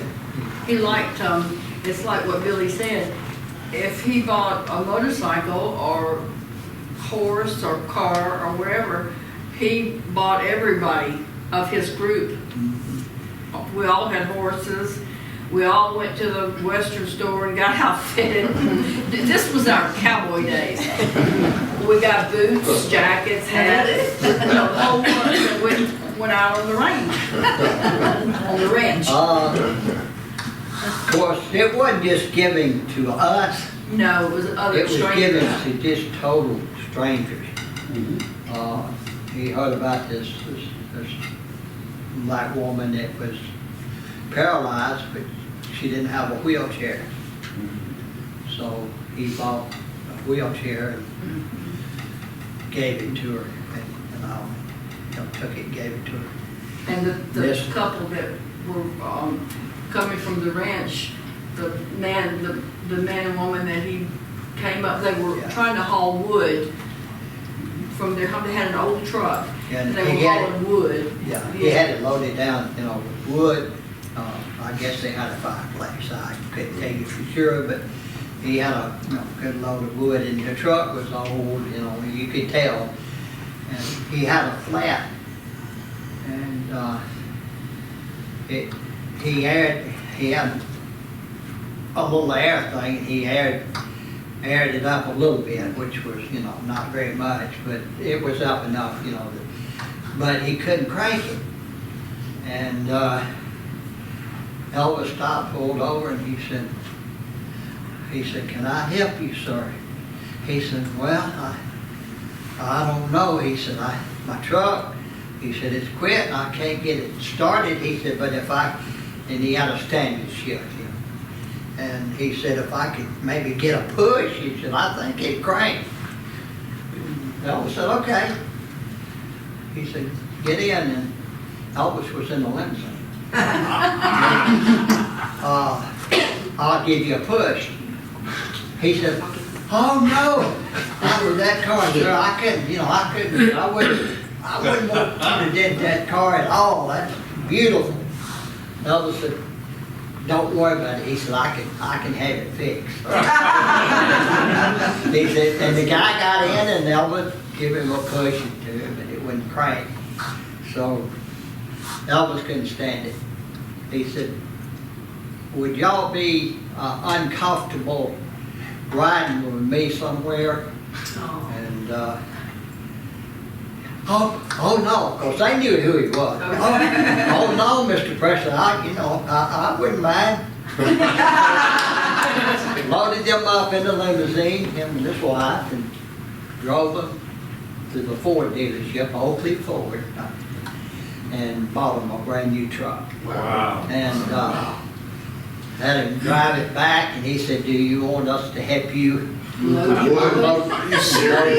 And he said, "No, sir." He said, "I'll be proud to do that myself." Elvis and the way, and that thing will never like, you know, even the guys, you know, And how see how happy that man was, you know. How did he talk with you about it afterwards? If you made somebody happy like that, how did he talk about it with you? How would he talk about it? Yeah. We wouldn't talk about it. He wouldn't say, "Oh, I've done this, I've done that." No. He never, ever. Never even. What, somebody else will come back and tell you about it or relay it? No, we would see him do that, but he wouldn't later say, "Oh, I gave them," or brag about giving anybody something. He just wasn't like that. Once he gave it to you, it was yours. Now, he might tease you about, you know, because I know sometime he gave me a beautiful gold diamond and yellow diamond ring. And I had gone out shopping, and it's really not funny because I could have killed myself and hurt somebody else. But I was driving along like this, and I got to looking at stuff. And when I looked up, I was this far from somebody. So he would tease me about, "Well, I gave Jo a ring and she just about killed herself." Hey, Paul, we have a question over here. He was Okay, go ahead. Being from the Netherlands, there's one question that always intrigues me. Did Elvis ever knew about Colonel Parker being Dutch? Because last year I was at Johnny Cash's hideaway farm, and the owner, Brian Oxley, bought the Federal building in Nashville, and there was a room for some kind of post office, and it had Delft blue wallpaper, and the other thing that Colonel Parker did, when he used to swear, he used the Dutch word godverdomme. And that were, things for particular Dutch. So, Yeah, so did he Elvis knew he was. Yeah. Okay. I mean, that, you know, what he didn't know is that he was, you know, over here illegal.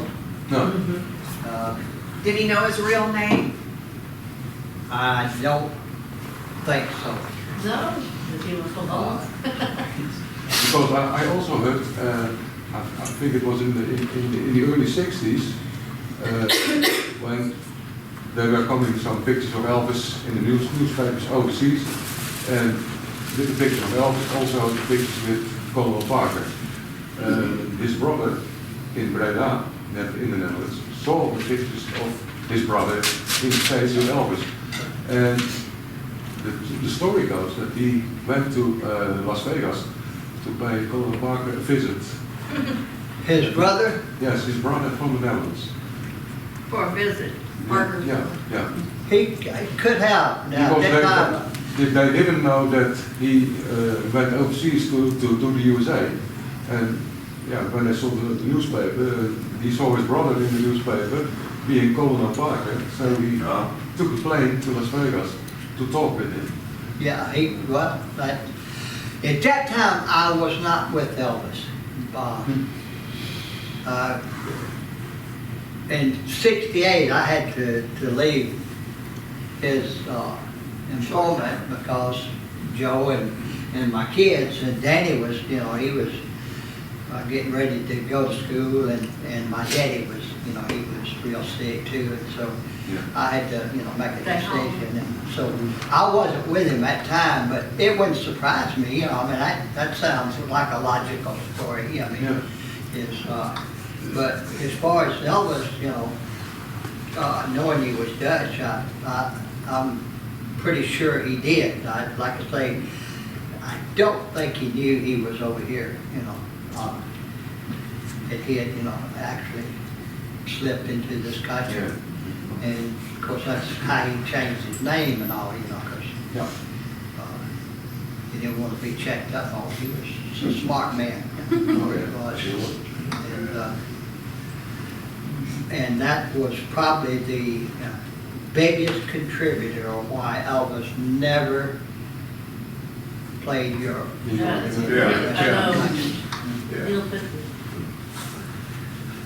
Thank you. Anybody else? There's one in the back. In the back? Right here. I got a question for you. I know you had a band yourself that you had formed, right? You had a band? Yeah. Did Elvis give you any advice about getting into the music business, or did he tell you to get out of the music business? Yeah, he said, get out. You were too much competition for it. Too much competition for it, I'm sure. No, that was during Elvis's time in the Army, and I had pretty much, got out of it before he got back. I was going nowhere quick. But yeah, I had a little band back in. Played a few little places, but no, he never did, mention it much to me. Now Elvis would say this, that I always wanted to be like him, and he was right. He knew, because he was my, he was my hero, my idol. I tried to do as much as I could to look like him, act like him, and all that kind of stuff. But musically, I wasn't nowhere close to what he was, so it was time to just bow out gracefully and be with the one who could. And it was funny because he wanted Billy to drop out of school, and he said, he'd told Billy's parents, I'll have we'll have a tutor or whatever. And then he told Billy, you don't need a tutor, I'll teach you everything you need to do. And then some. And how did that work out for you? Right? Oh, I see.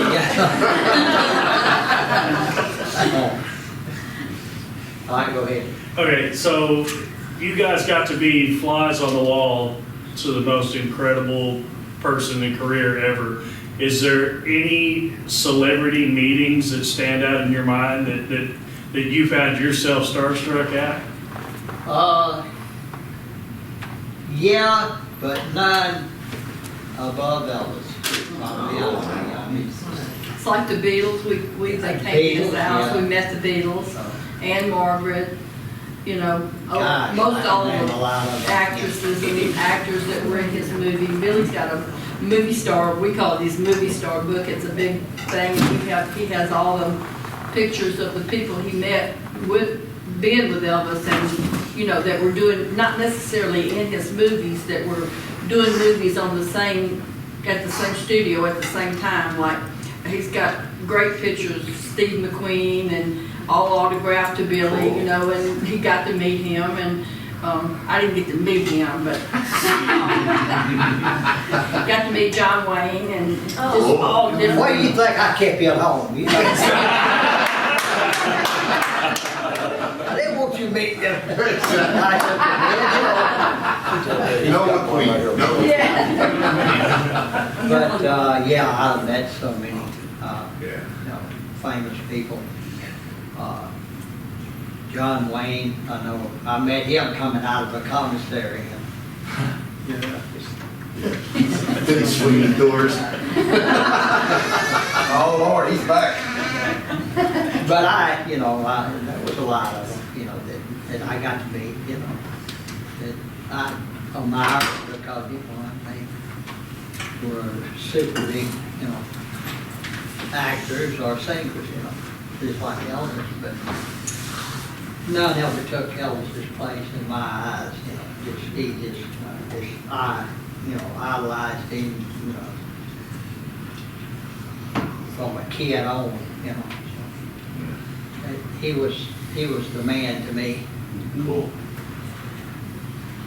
Two quick ones. The first one is, I can't get more than one.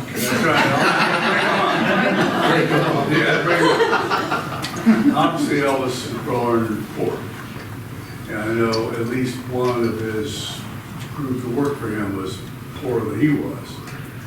Did he have kind of a affinity or allowance for having poor people work for him?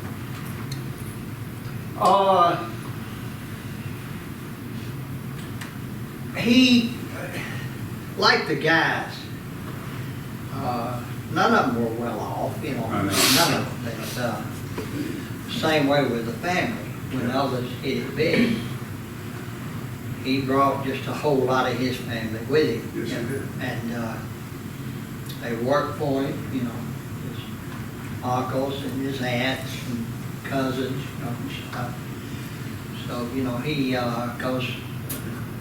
knew that we done came from the same place he had, so, you know, he could help out now. And so, you know, he employed, you know, so That's many what of I thought. his relatives and all. The other question is really quick. The tear in the pool table, who did it? Dave Hitler. Yay! We knew that. Everybody said it was me. I don't know how they come back.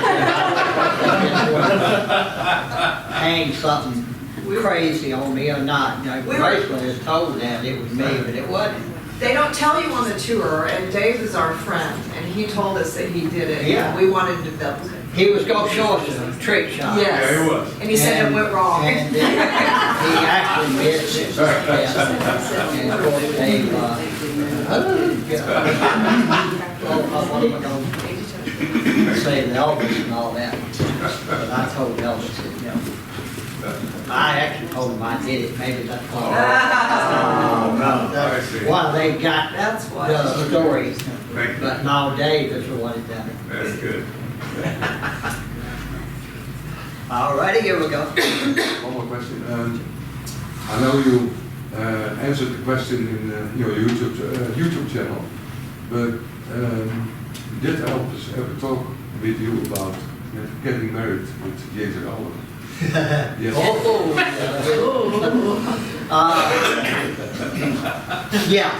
Yeah, we talked about it.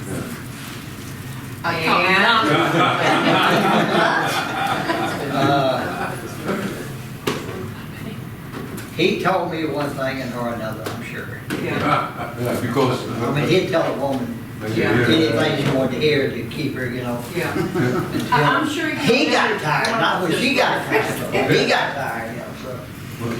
What makes me mad is that Ginger Allen, especially on social media, she always, she says, you are a liar. She says, Jerry Shilling is a liar. She says, everybody's a liar except her. She's telling you one Isn't that strange? Well, you know, but. He probably told her that, but. He probably told her, you know, and they may have even went to the point of setting a date. Yeah. I don't know. I never heard of But that. I know Elvis, you know, he'd always, you know, say, you know, I'd like to get married, you know, someday, and he said, you know, really, I'd like to have a son. And he even had the name for him. It would be John Barron Presley. That was what if he had a boy. So, you know, I mean, he had plans for the future, but right then,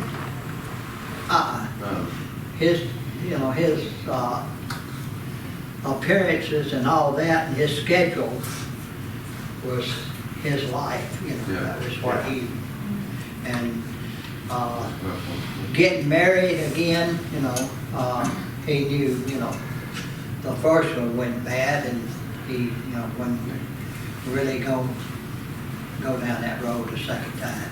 Well, that's what he said about, you know, Priscilla was saying that they had talked about getting back together. Elvis said he would never go down the same road twice. Smart man. All him and Priscilla had in common Was Lisa. was Lisa, you know, and I'm sure they talked to some on the phone about, you know, different things, but her coming back, that wasn't gonna happen. I mean, you know, if he was getting Him marrying Ginger, getting that married to wasn't Ginger, gonna you know, I mean, it's kind of, Go ahead, Joe. But him marrying She Ginger has. was not gonna happen anytime soon. All right, go ahead. Out of all the women that Elvis was with, which one had the most influence over him, aside from his mother?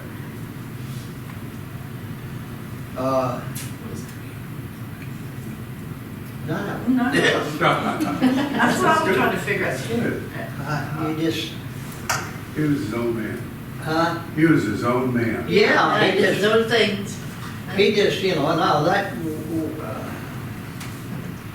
I'm sure they had some influence, you know, but not telling him what, you know, he could do or he should do or anything like that. You know, Elvis was his own man, his own boss, you know. You didn't tell him what he was gonna do or how he was gonna do it. He was good. He was good to all of them. You know, he was in love to every one of them. But, you know, then he loved somebody else too, you know. He was just not faithful. Every woman he went with for any length of time. And of course, I've been asked this in several of our meetings here, and from Anita, who was the first one he went with for a long period of time, up until Ginger. He was still seeing other women. But every one of them might take you who he was seeing, you know, And most of the time, the women that he was going with, except maybe not Anita, I don't think she knew until later about. Oh, she knew.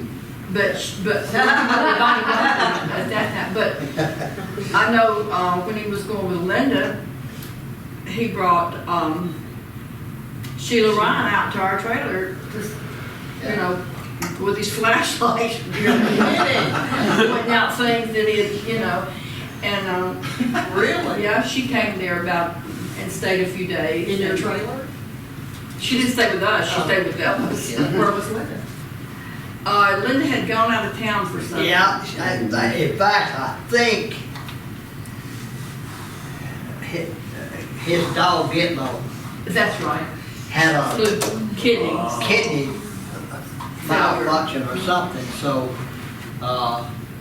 it was he had heard there was a doctor in, well, New York, wasn't it? Boston. And, so he was gonna send the,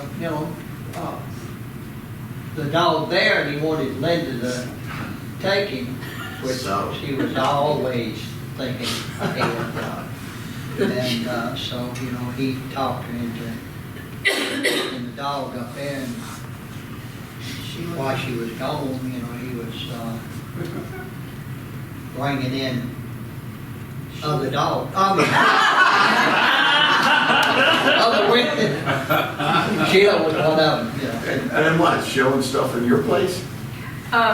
He always carried that big flashlight. He liked to carry, I don't know, but. It's a police when he- flashlight. Yeah, big police Yeah. flashlight. And he would come in and, he had given us that double wide trailer in the back of the porch. It's still up there, but it has things built around it. It's on the back. Open doors. And he would come out there a lot of times, just, sit and chat but he was gonna bring it out there and show it. And he was showing her things that he had, done, which he helped us decorate some of it. He took all the furniture out, and we went furniture shopping, and he bought all new furniture to go in it and whatever. Well, he bought these big peacocks, metal, that went on the wall. And we looked up, and he had a hammer and nails, and he had that peacock up, and he was big right through the neck of the peacock, and had them, and I left them just exactly like that. But anyway, we had the flashlight, and he was saying, this is, this, and this is this, and he got to these two. It was a picture of Billy and me, and it was in a little double frame, and we were in grammar school. And he was going, and he was aggravating, he always did. He went, and this is Joe and Billy's wedding picture. We married really young.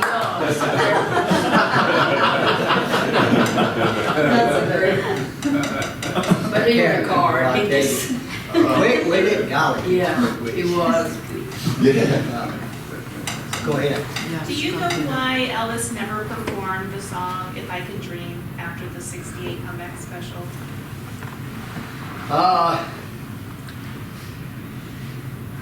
I don't know that he didn't.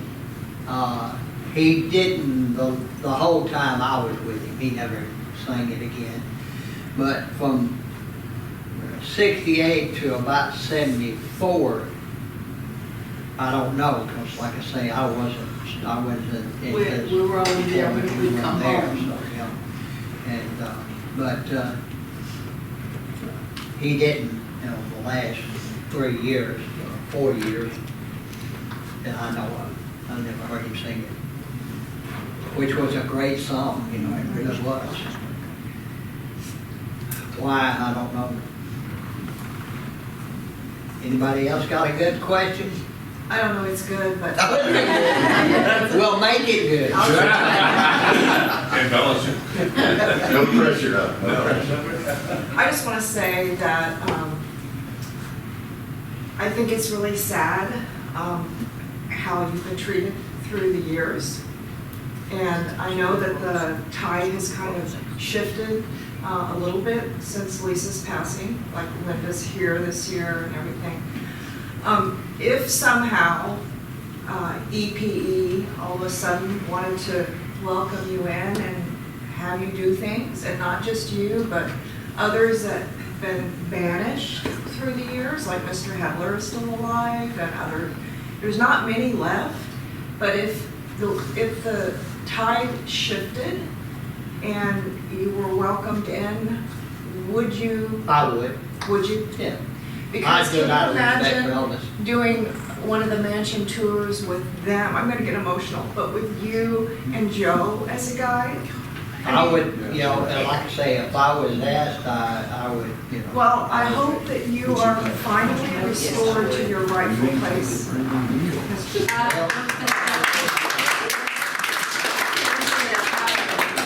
can't see that they would ever ask you. I know, but I just wondered if they did, if you would. Yes, I would. Maybe we could encourage them. I would, because, like I say, I would do it because of, Because Elvis fans matter. Elvis, you know, That's right. That's what he a did. respect for Elvis and the fans, you know. Well, I think there's such a deep sense of regret. I hope there's a deep sense of regret from how it's been handled, and I'm sorry. No. Oh, don't. No, We didn't leave there feeling like we were owed anything. No. We had no bad feelings except that Elvis was gone. Yeah. And, you know, all other things didn't matter. no. Kind of left there, you know, with, I guess I had stepped on too many toes. And He actually got fired. I actually got fired. But thank you, Danielle, for Yes. doing what you do for us. We're so grateful, and thank you. We love it. We love it.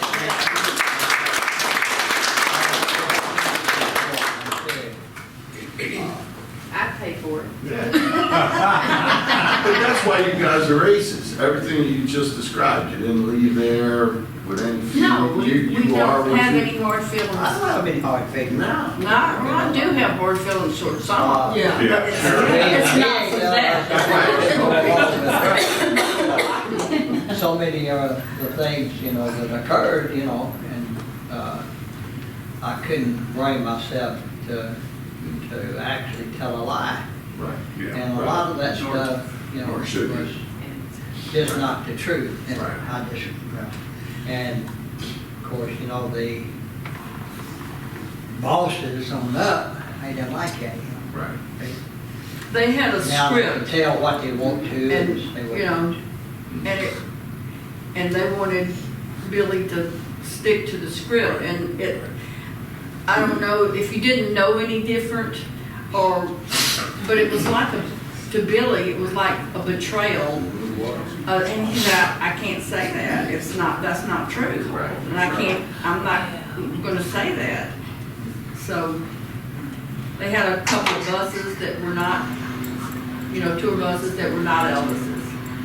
And, Billy had been on that bus jillions of times back and cross country, and he knew it.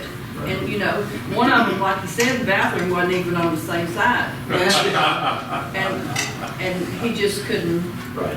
I mean, you know, it's yeah. things like, you know, like that, you know, it's just a downright lie, and I Yeah. just, you know, no, if we can't find a regular bus, don't put some invitation out here. you know, Right.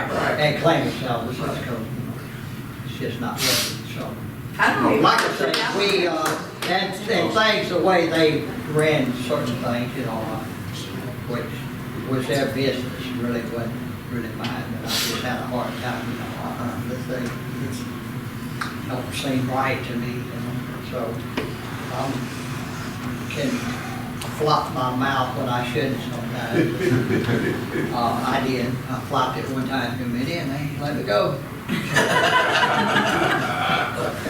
got no problem with the mirror though, right? No, I don't have any problem whatsoever. Go ahead.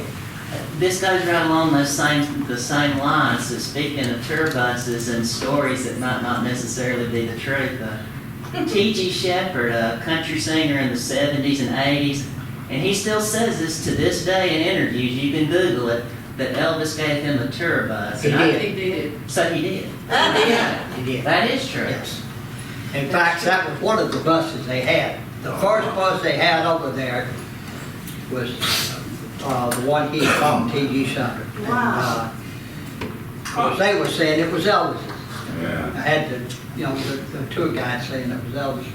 Well, because And that that, was. a lot of people that asked me, Yeah. you know, I mean, that asked me about it, and I said, that's not Elvis, that's the one he bought for T.G. Shepherd. Because T.G. was coming up and all, and Elvis wanted, was making his appearances in a car, you know.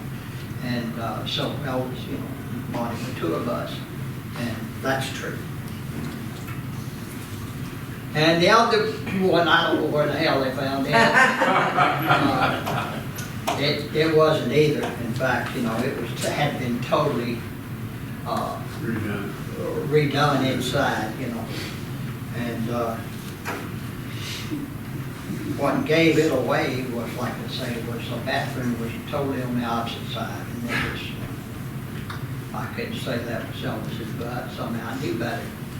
I had been on that bus too many times, and you know, you just don't forget things like that, you know. I mean, that's too many trips across country, and you know, naturally, you gotta go to the bathroom. So you definitely remember where the bathroom is. Yeah, man. Hey, get Donna back. I'm trying to watch it the way. Along those same Back lines, here in the back. along those same lines, we were told on a tour that, you know, the little piece of the chandelier that's broke off, one of the little chains is broken off.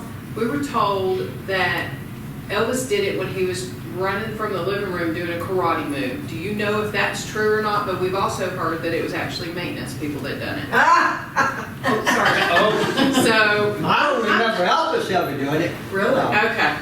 It's a little high for, Yeah. you know, I mean. Yeah, they said that he was running Elvis from the was living good room at doing karate. this. Yeah, to he break- was. Jump up Jerry, and yeah. kick it or hit it, you know, it just Yeah. wouldn't, he wouldn't do that. And I've seen him give karate exhibitions many years in that area. Okay. Cause it's, you know, it's open, and Right, that's why right. they could stuff around it, it's open and he could. You know how that gets started is, most of the people that know or knew anything are all gone. That's I right. know what it was. So people think they can tell anything they want Yeah. to, and there's nobody else if they tell it Well, about that that goes person along. that can back it up. Yeah, that goes There's along a with the few- lines of the. I know what it was now, What? when he shot his commode upstairs. Come through. He actually did shoot that. See the crack on that one, I know that one's up there. But they're actually telling people on tours that that's what he did. Yeah. That he was the one that actually broke it. But it's always. And Elvis was. It was, they were saying it was him and Jerry. Well, if he did, it was him and Jerry. That's what we were told. We were told that Jerry was holding the board. And that he come running through and he was breaking the board, Jerry was holding it, and he went up too high and he broke the chain. Now, you misunderstood when they said No, Priscilla. she was there.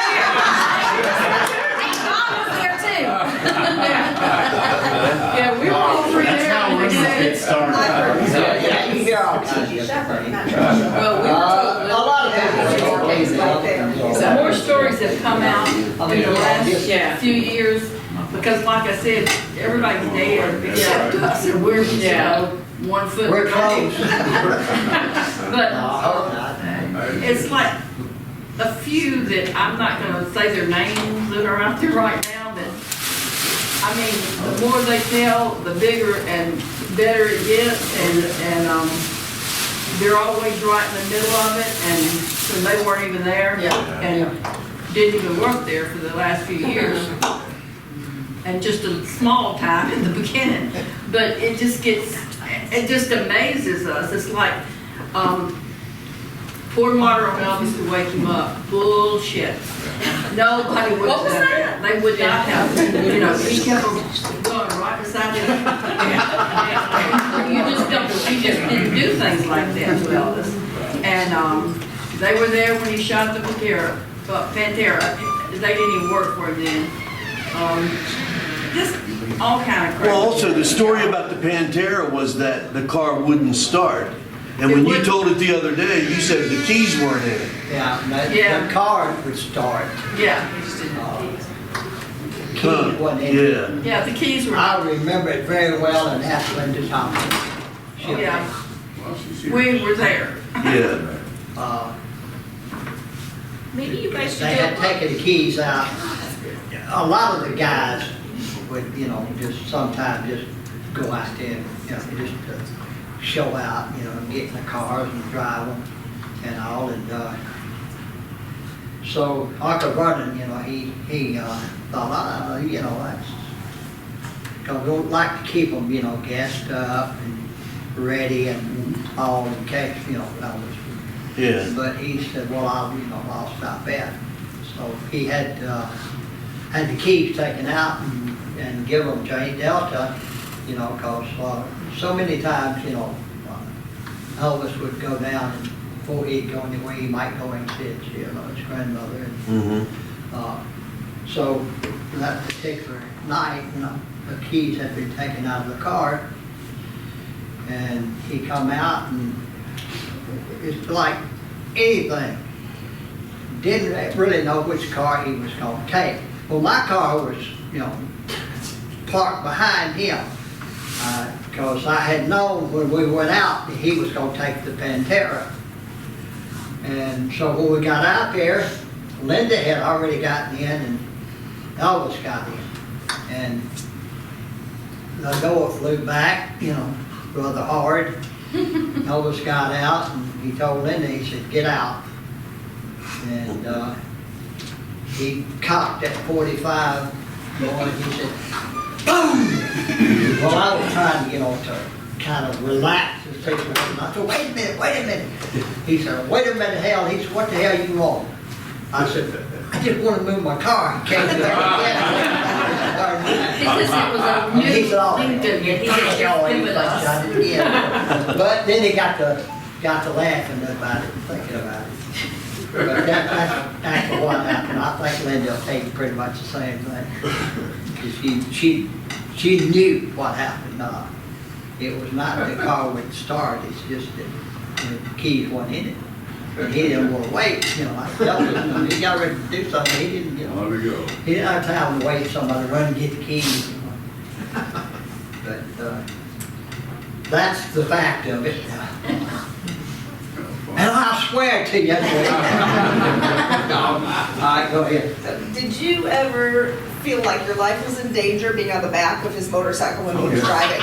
When Elvis Was driving and you were on the back? Never and had the no Eagles? fear. I absolutely never had no fear. And we done some crazy.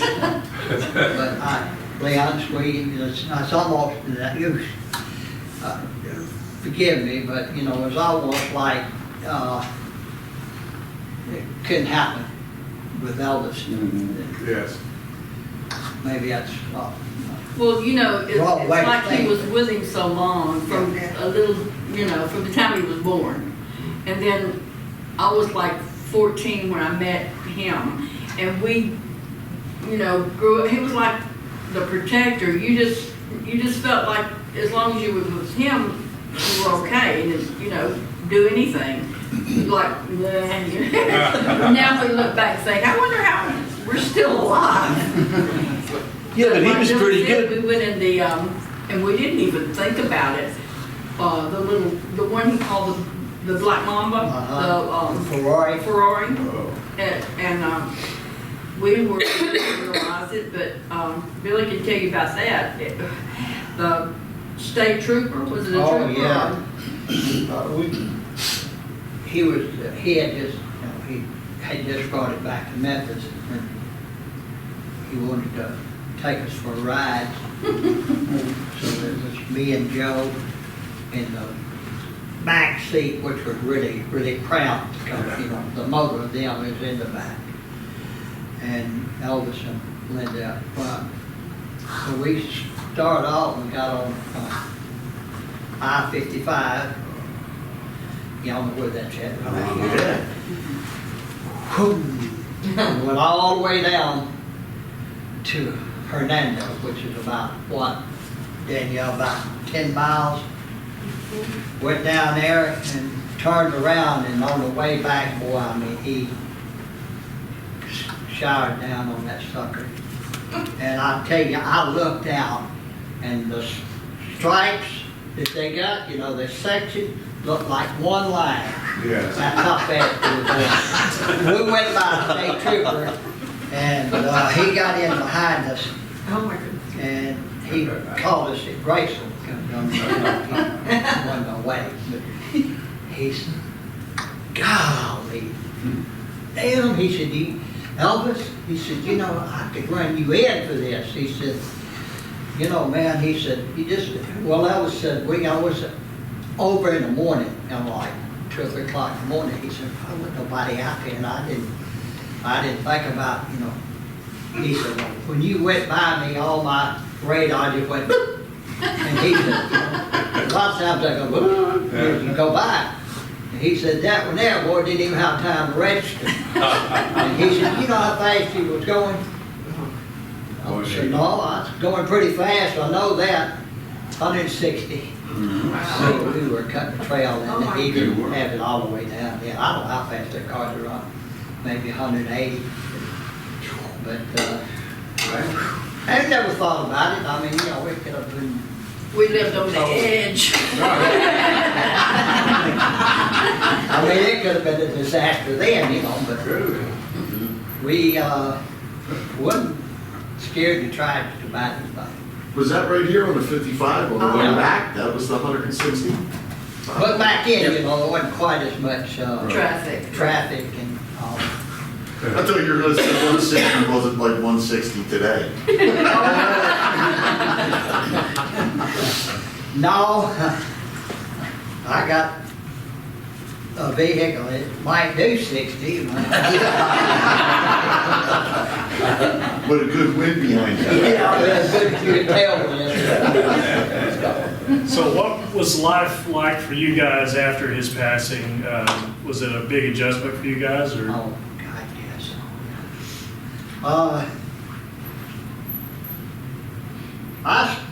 I stayed on at Graceland till they, 4 months. they brought Elvis's body back, and then they brought his mother's back, and after that, the whole time, you know, I was having a hard time anyway, accepting it. When they brought the, you know, the bodies back and buried him at, you know, Meditation Gardens, that's what we mostly did. We had shifts, you know, to guard the grave site and around the area. And it got to a point where I was, you know, hearing him call me and actually seeing him, you know, by looking up at the windows and stuff like that. Because back in the earlier days, you know, he like open them windows in his office and look out, you know. And a lot of times he'd actually open them in front and look out. So I got to seeing all that and voices in my. Yeah. And it finally just, you know, it got to me. It really did. And I told Joe, I said, Joe, I said, you know, I said, I got to get away from her. Sure. And, well, she knew too, because I mean, she went with me, you know, many times out walking out there. And I finally just decided, you know, just to get away from her. Still bothers me, you know, sometimes. Joe, who did Vernon lean on after he died to figure out the funeral details? And, I mean, because I would think there would have been a female presence, you know, helping with all of that, and who was that? He had Sandy Miller, not the Sandy Miller that lived in California, but she was from Colorado. Yeah. And he met her in Vegas, and that was his girlfriend. And she supported him, but I think a lot of some of the guys helped him with the details about. Mostly Joe Esposito. Mostly Joe, okay, I mean, you can thank Joe, because he handled a lot of stuff, you know. He actually was one, you know, that helped figure out the business, family-wise, and how many limousines Right. are need and stuff like that, you know, how they would arrange it. Mostly with Billy, we were just personal, you know. We didn't do any of Billy didn't do what he would do later on after some of the guys left, like Red and Sonny, and some of the others were getting ready to. They didn't know it yet, but Billy did do schedules and took care of things, but mostly we were with him, and Billy was always with him. It's like a personal aid. Right. He used to say, you know, like traveling companion. And that's mostly just personal. It's not- Did Vernon ever speak to anybody about sealing that autopsy for 50 years? Because it was his decision to do that. He might have talked to Joe, and he had mentioned that anyway after the funeral and all. We was out the house. We was actually in the dining room and talking. He was saying, you know, I had it. You know, he said, I just had to seal. You know. Did he say why? He said, you know, I don't want a whole lot of different rumors going around, you know, and all that. You know, I just had to, you know, seal it. And I think they had done that. He had knew that some of the other famous people, you know, they died, had that done, so he done it too. Well, let's see what we got. About 4 more years. Yeah. It'll come out. You know. We didn't ask anything about it because it really didn't matter No. to us. I mean, wouldn't bring him back, didn't, you know. Yeah. And a lot of people have asked, and we get it a lot on our questions on the EFM channel. Why did he not have a military burial? Right. Well, his daddy did pick what he wanted, and he did it just like the old South, you know, because we're Southerners, Right. and Vernon was. And two, like Billy said, in the military, they would have done the gun salute and all that, and there was no place to do that. I don't even think that Uncle Vernon, I don't even think he thought about that, you know. 'Cause he was, No, I'll tell you what he thought about. he was crushed. Like he said, and this is one of the biggest reasons he did do it, is like Uncle Vernon said, he said, look, he was brought to fame by the people, and he said, I'll fix it to where, you know, he'll go out on the people. So that's why the So that people come into the casket house. always, you know, brought to the front part of the front door, and people were allowed to come in. And you know, in the South, a lot of time, most of the time, and back in the older time, I know with my aunts and uncles, they were carried to their home, Yes. and people would come to their home, and somebody would sit up with the body all night, and that's what they brought Elvis, and then they, Gladys, and did they bring her there too when? and Gladys, yeah. And Elvis was, they moved his coffin over right inside the front door, right, and like the steps that go upstairs, and he was like kind of over like this right in front of the front door. And they had it roped off, and you could come in and come by and pay your respects and go right back out the front door, and he decided to do that. So, I mean, that's just the way most Southern people do. You know where the living room, Recording studio here in Memphis, here in Nashville. Tell the story about being in the studio with Elvis. We were there Well- when he recorded at Graceland. Yeah. always was interesting, because, you know, you just didn't know what he was going to do. I thought about this story the other night, and it's interesting, is, and I've told it, and maybe some of y'all already heard it, but it was the song called The Little Grass Shack. We went to the studios, you know. Movie song. Radio, recordings, and I think, what's the name of it, I'm not positive on it, but we went to the studio.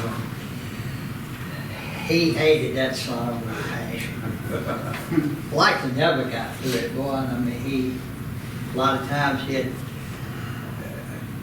cuss and throw the paper down on the floor, and a lot of times he'd get to laughing, and, you know, he liked to, like I say, he liked to never got through that session with that, just that one song, you know. He had others he had to record, but that one was just hanging him up, man. So, but being in the studio with him was just like, God, it was, you know, rehearsals and all that. Elvis, you know, when he got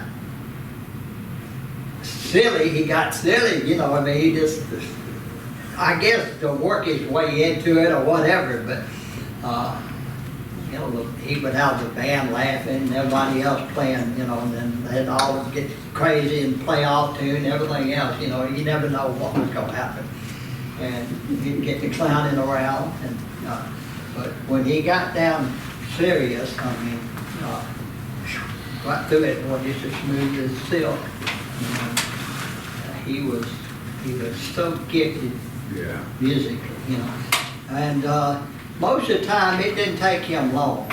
Maybe 3, maybe 2, 3, 4 times, maybe.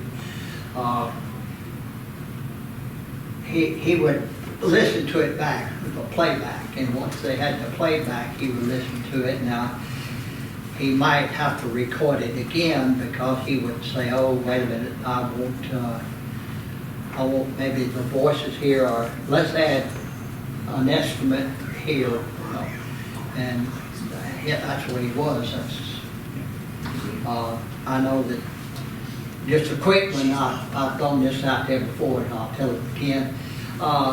During How Great Thou Art, he recorded it, and he listened to it back, and he said, something just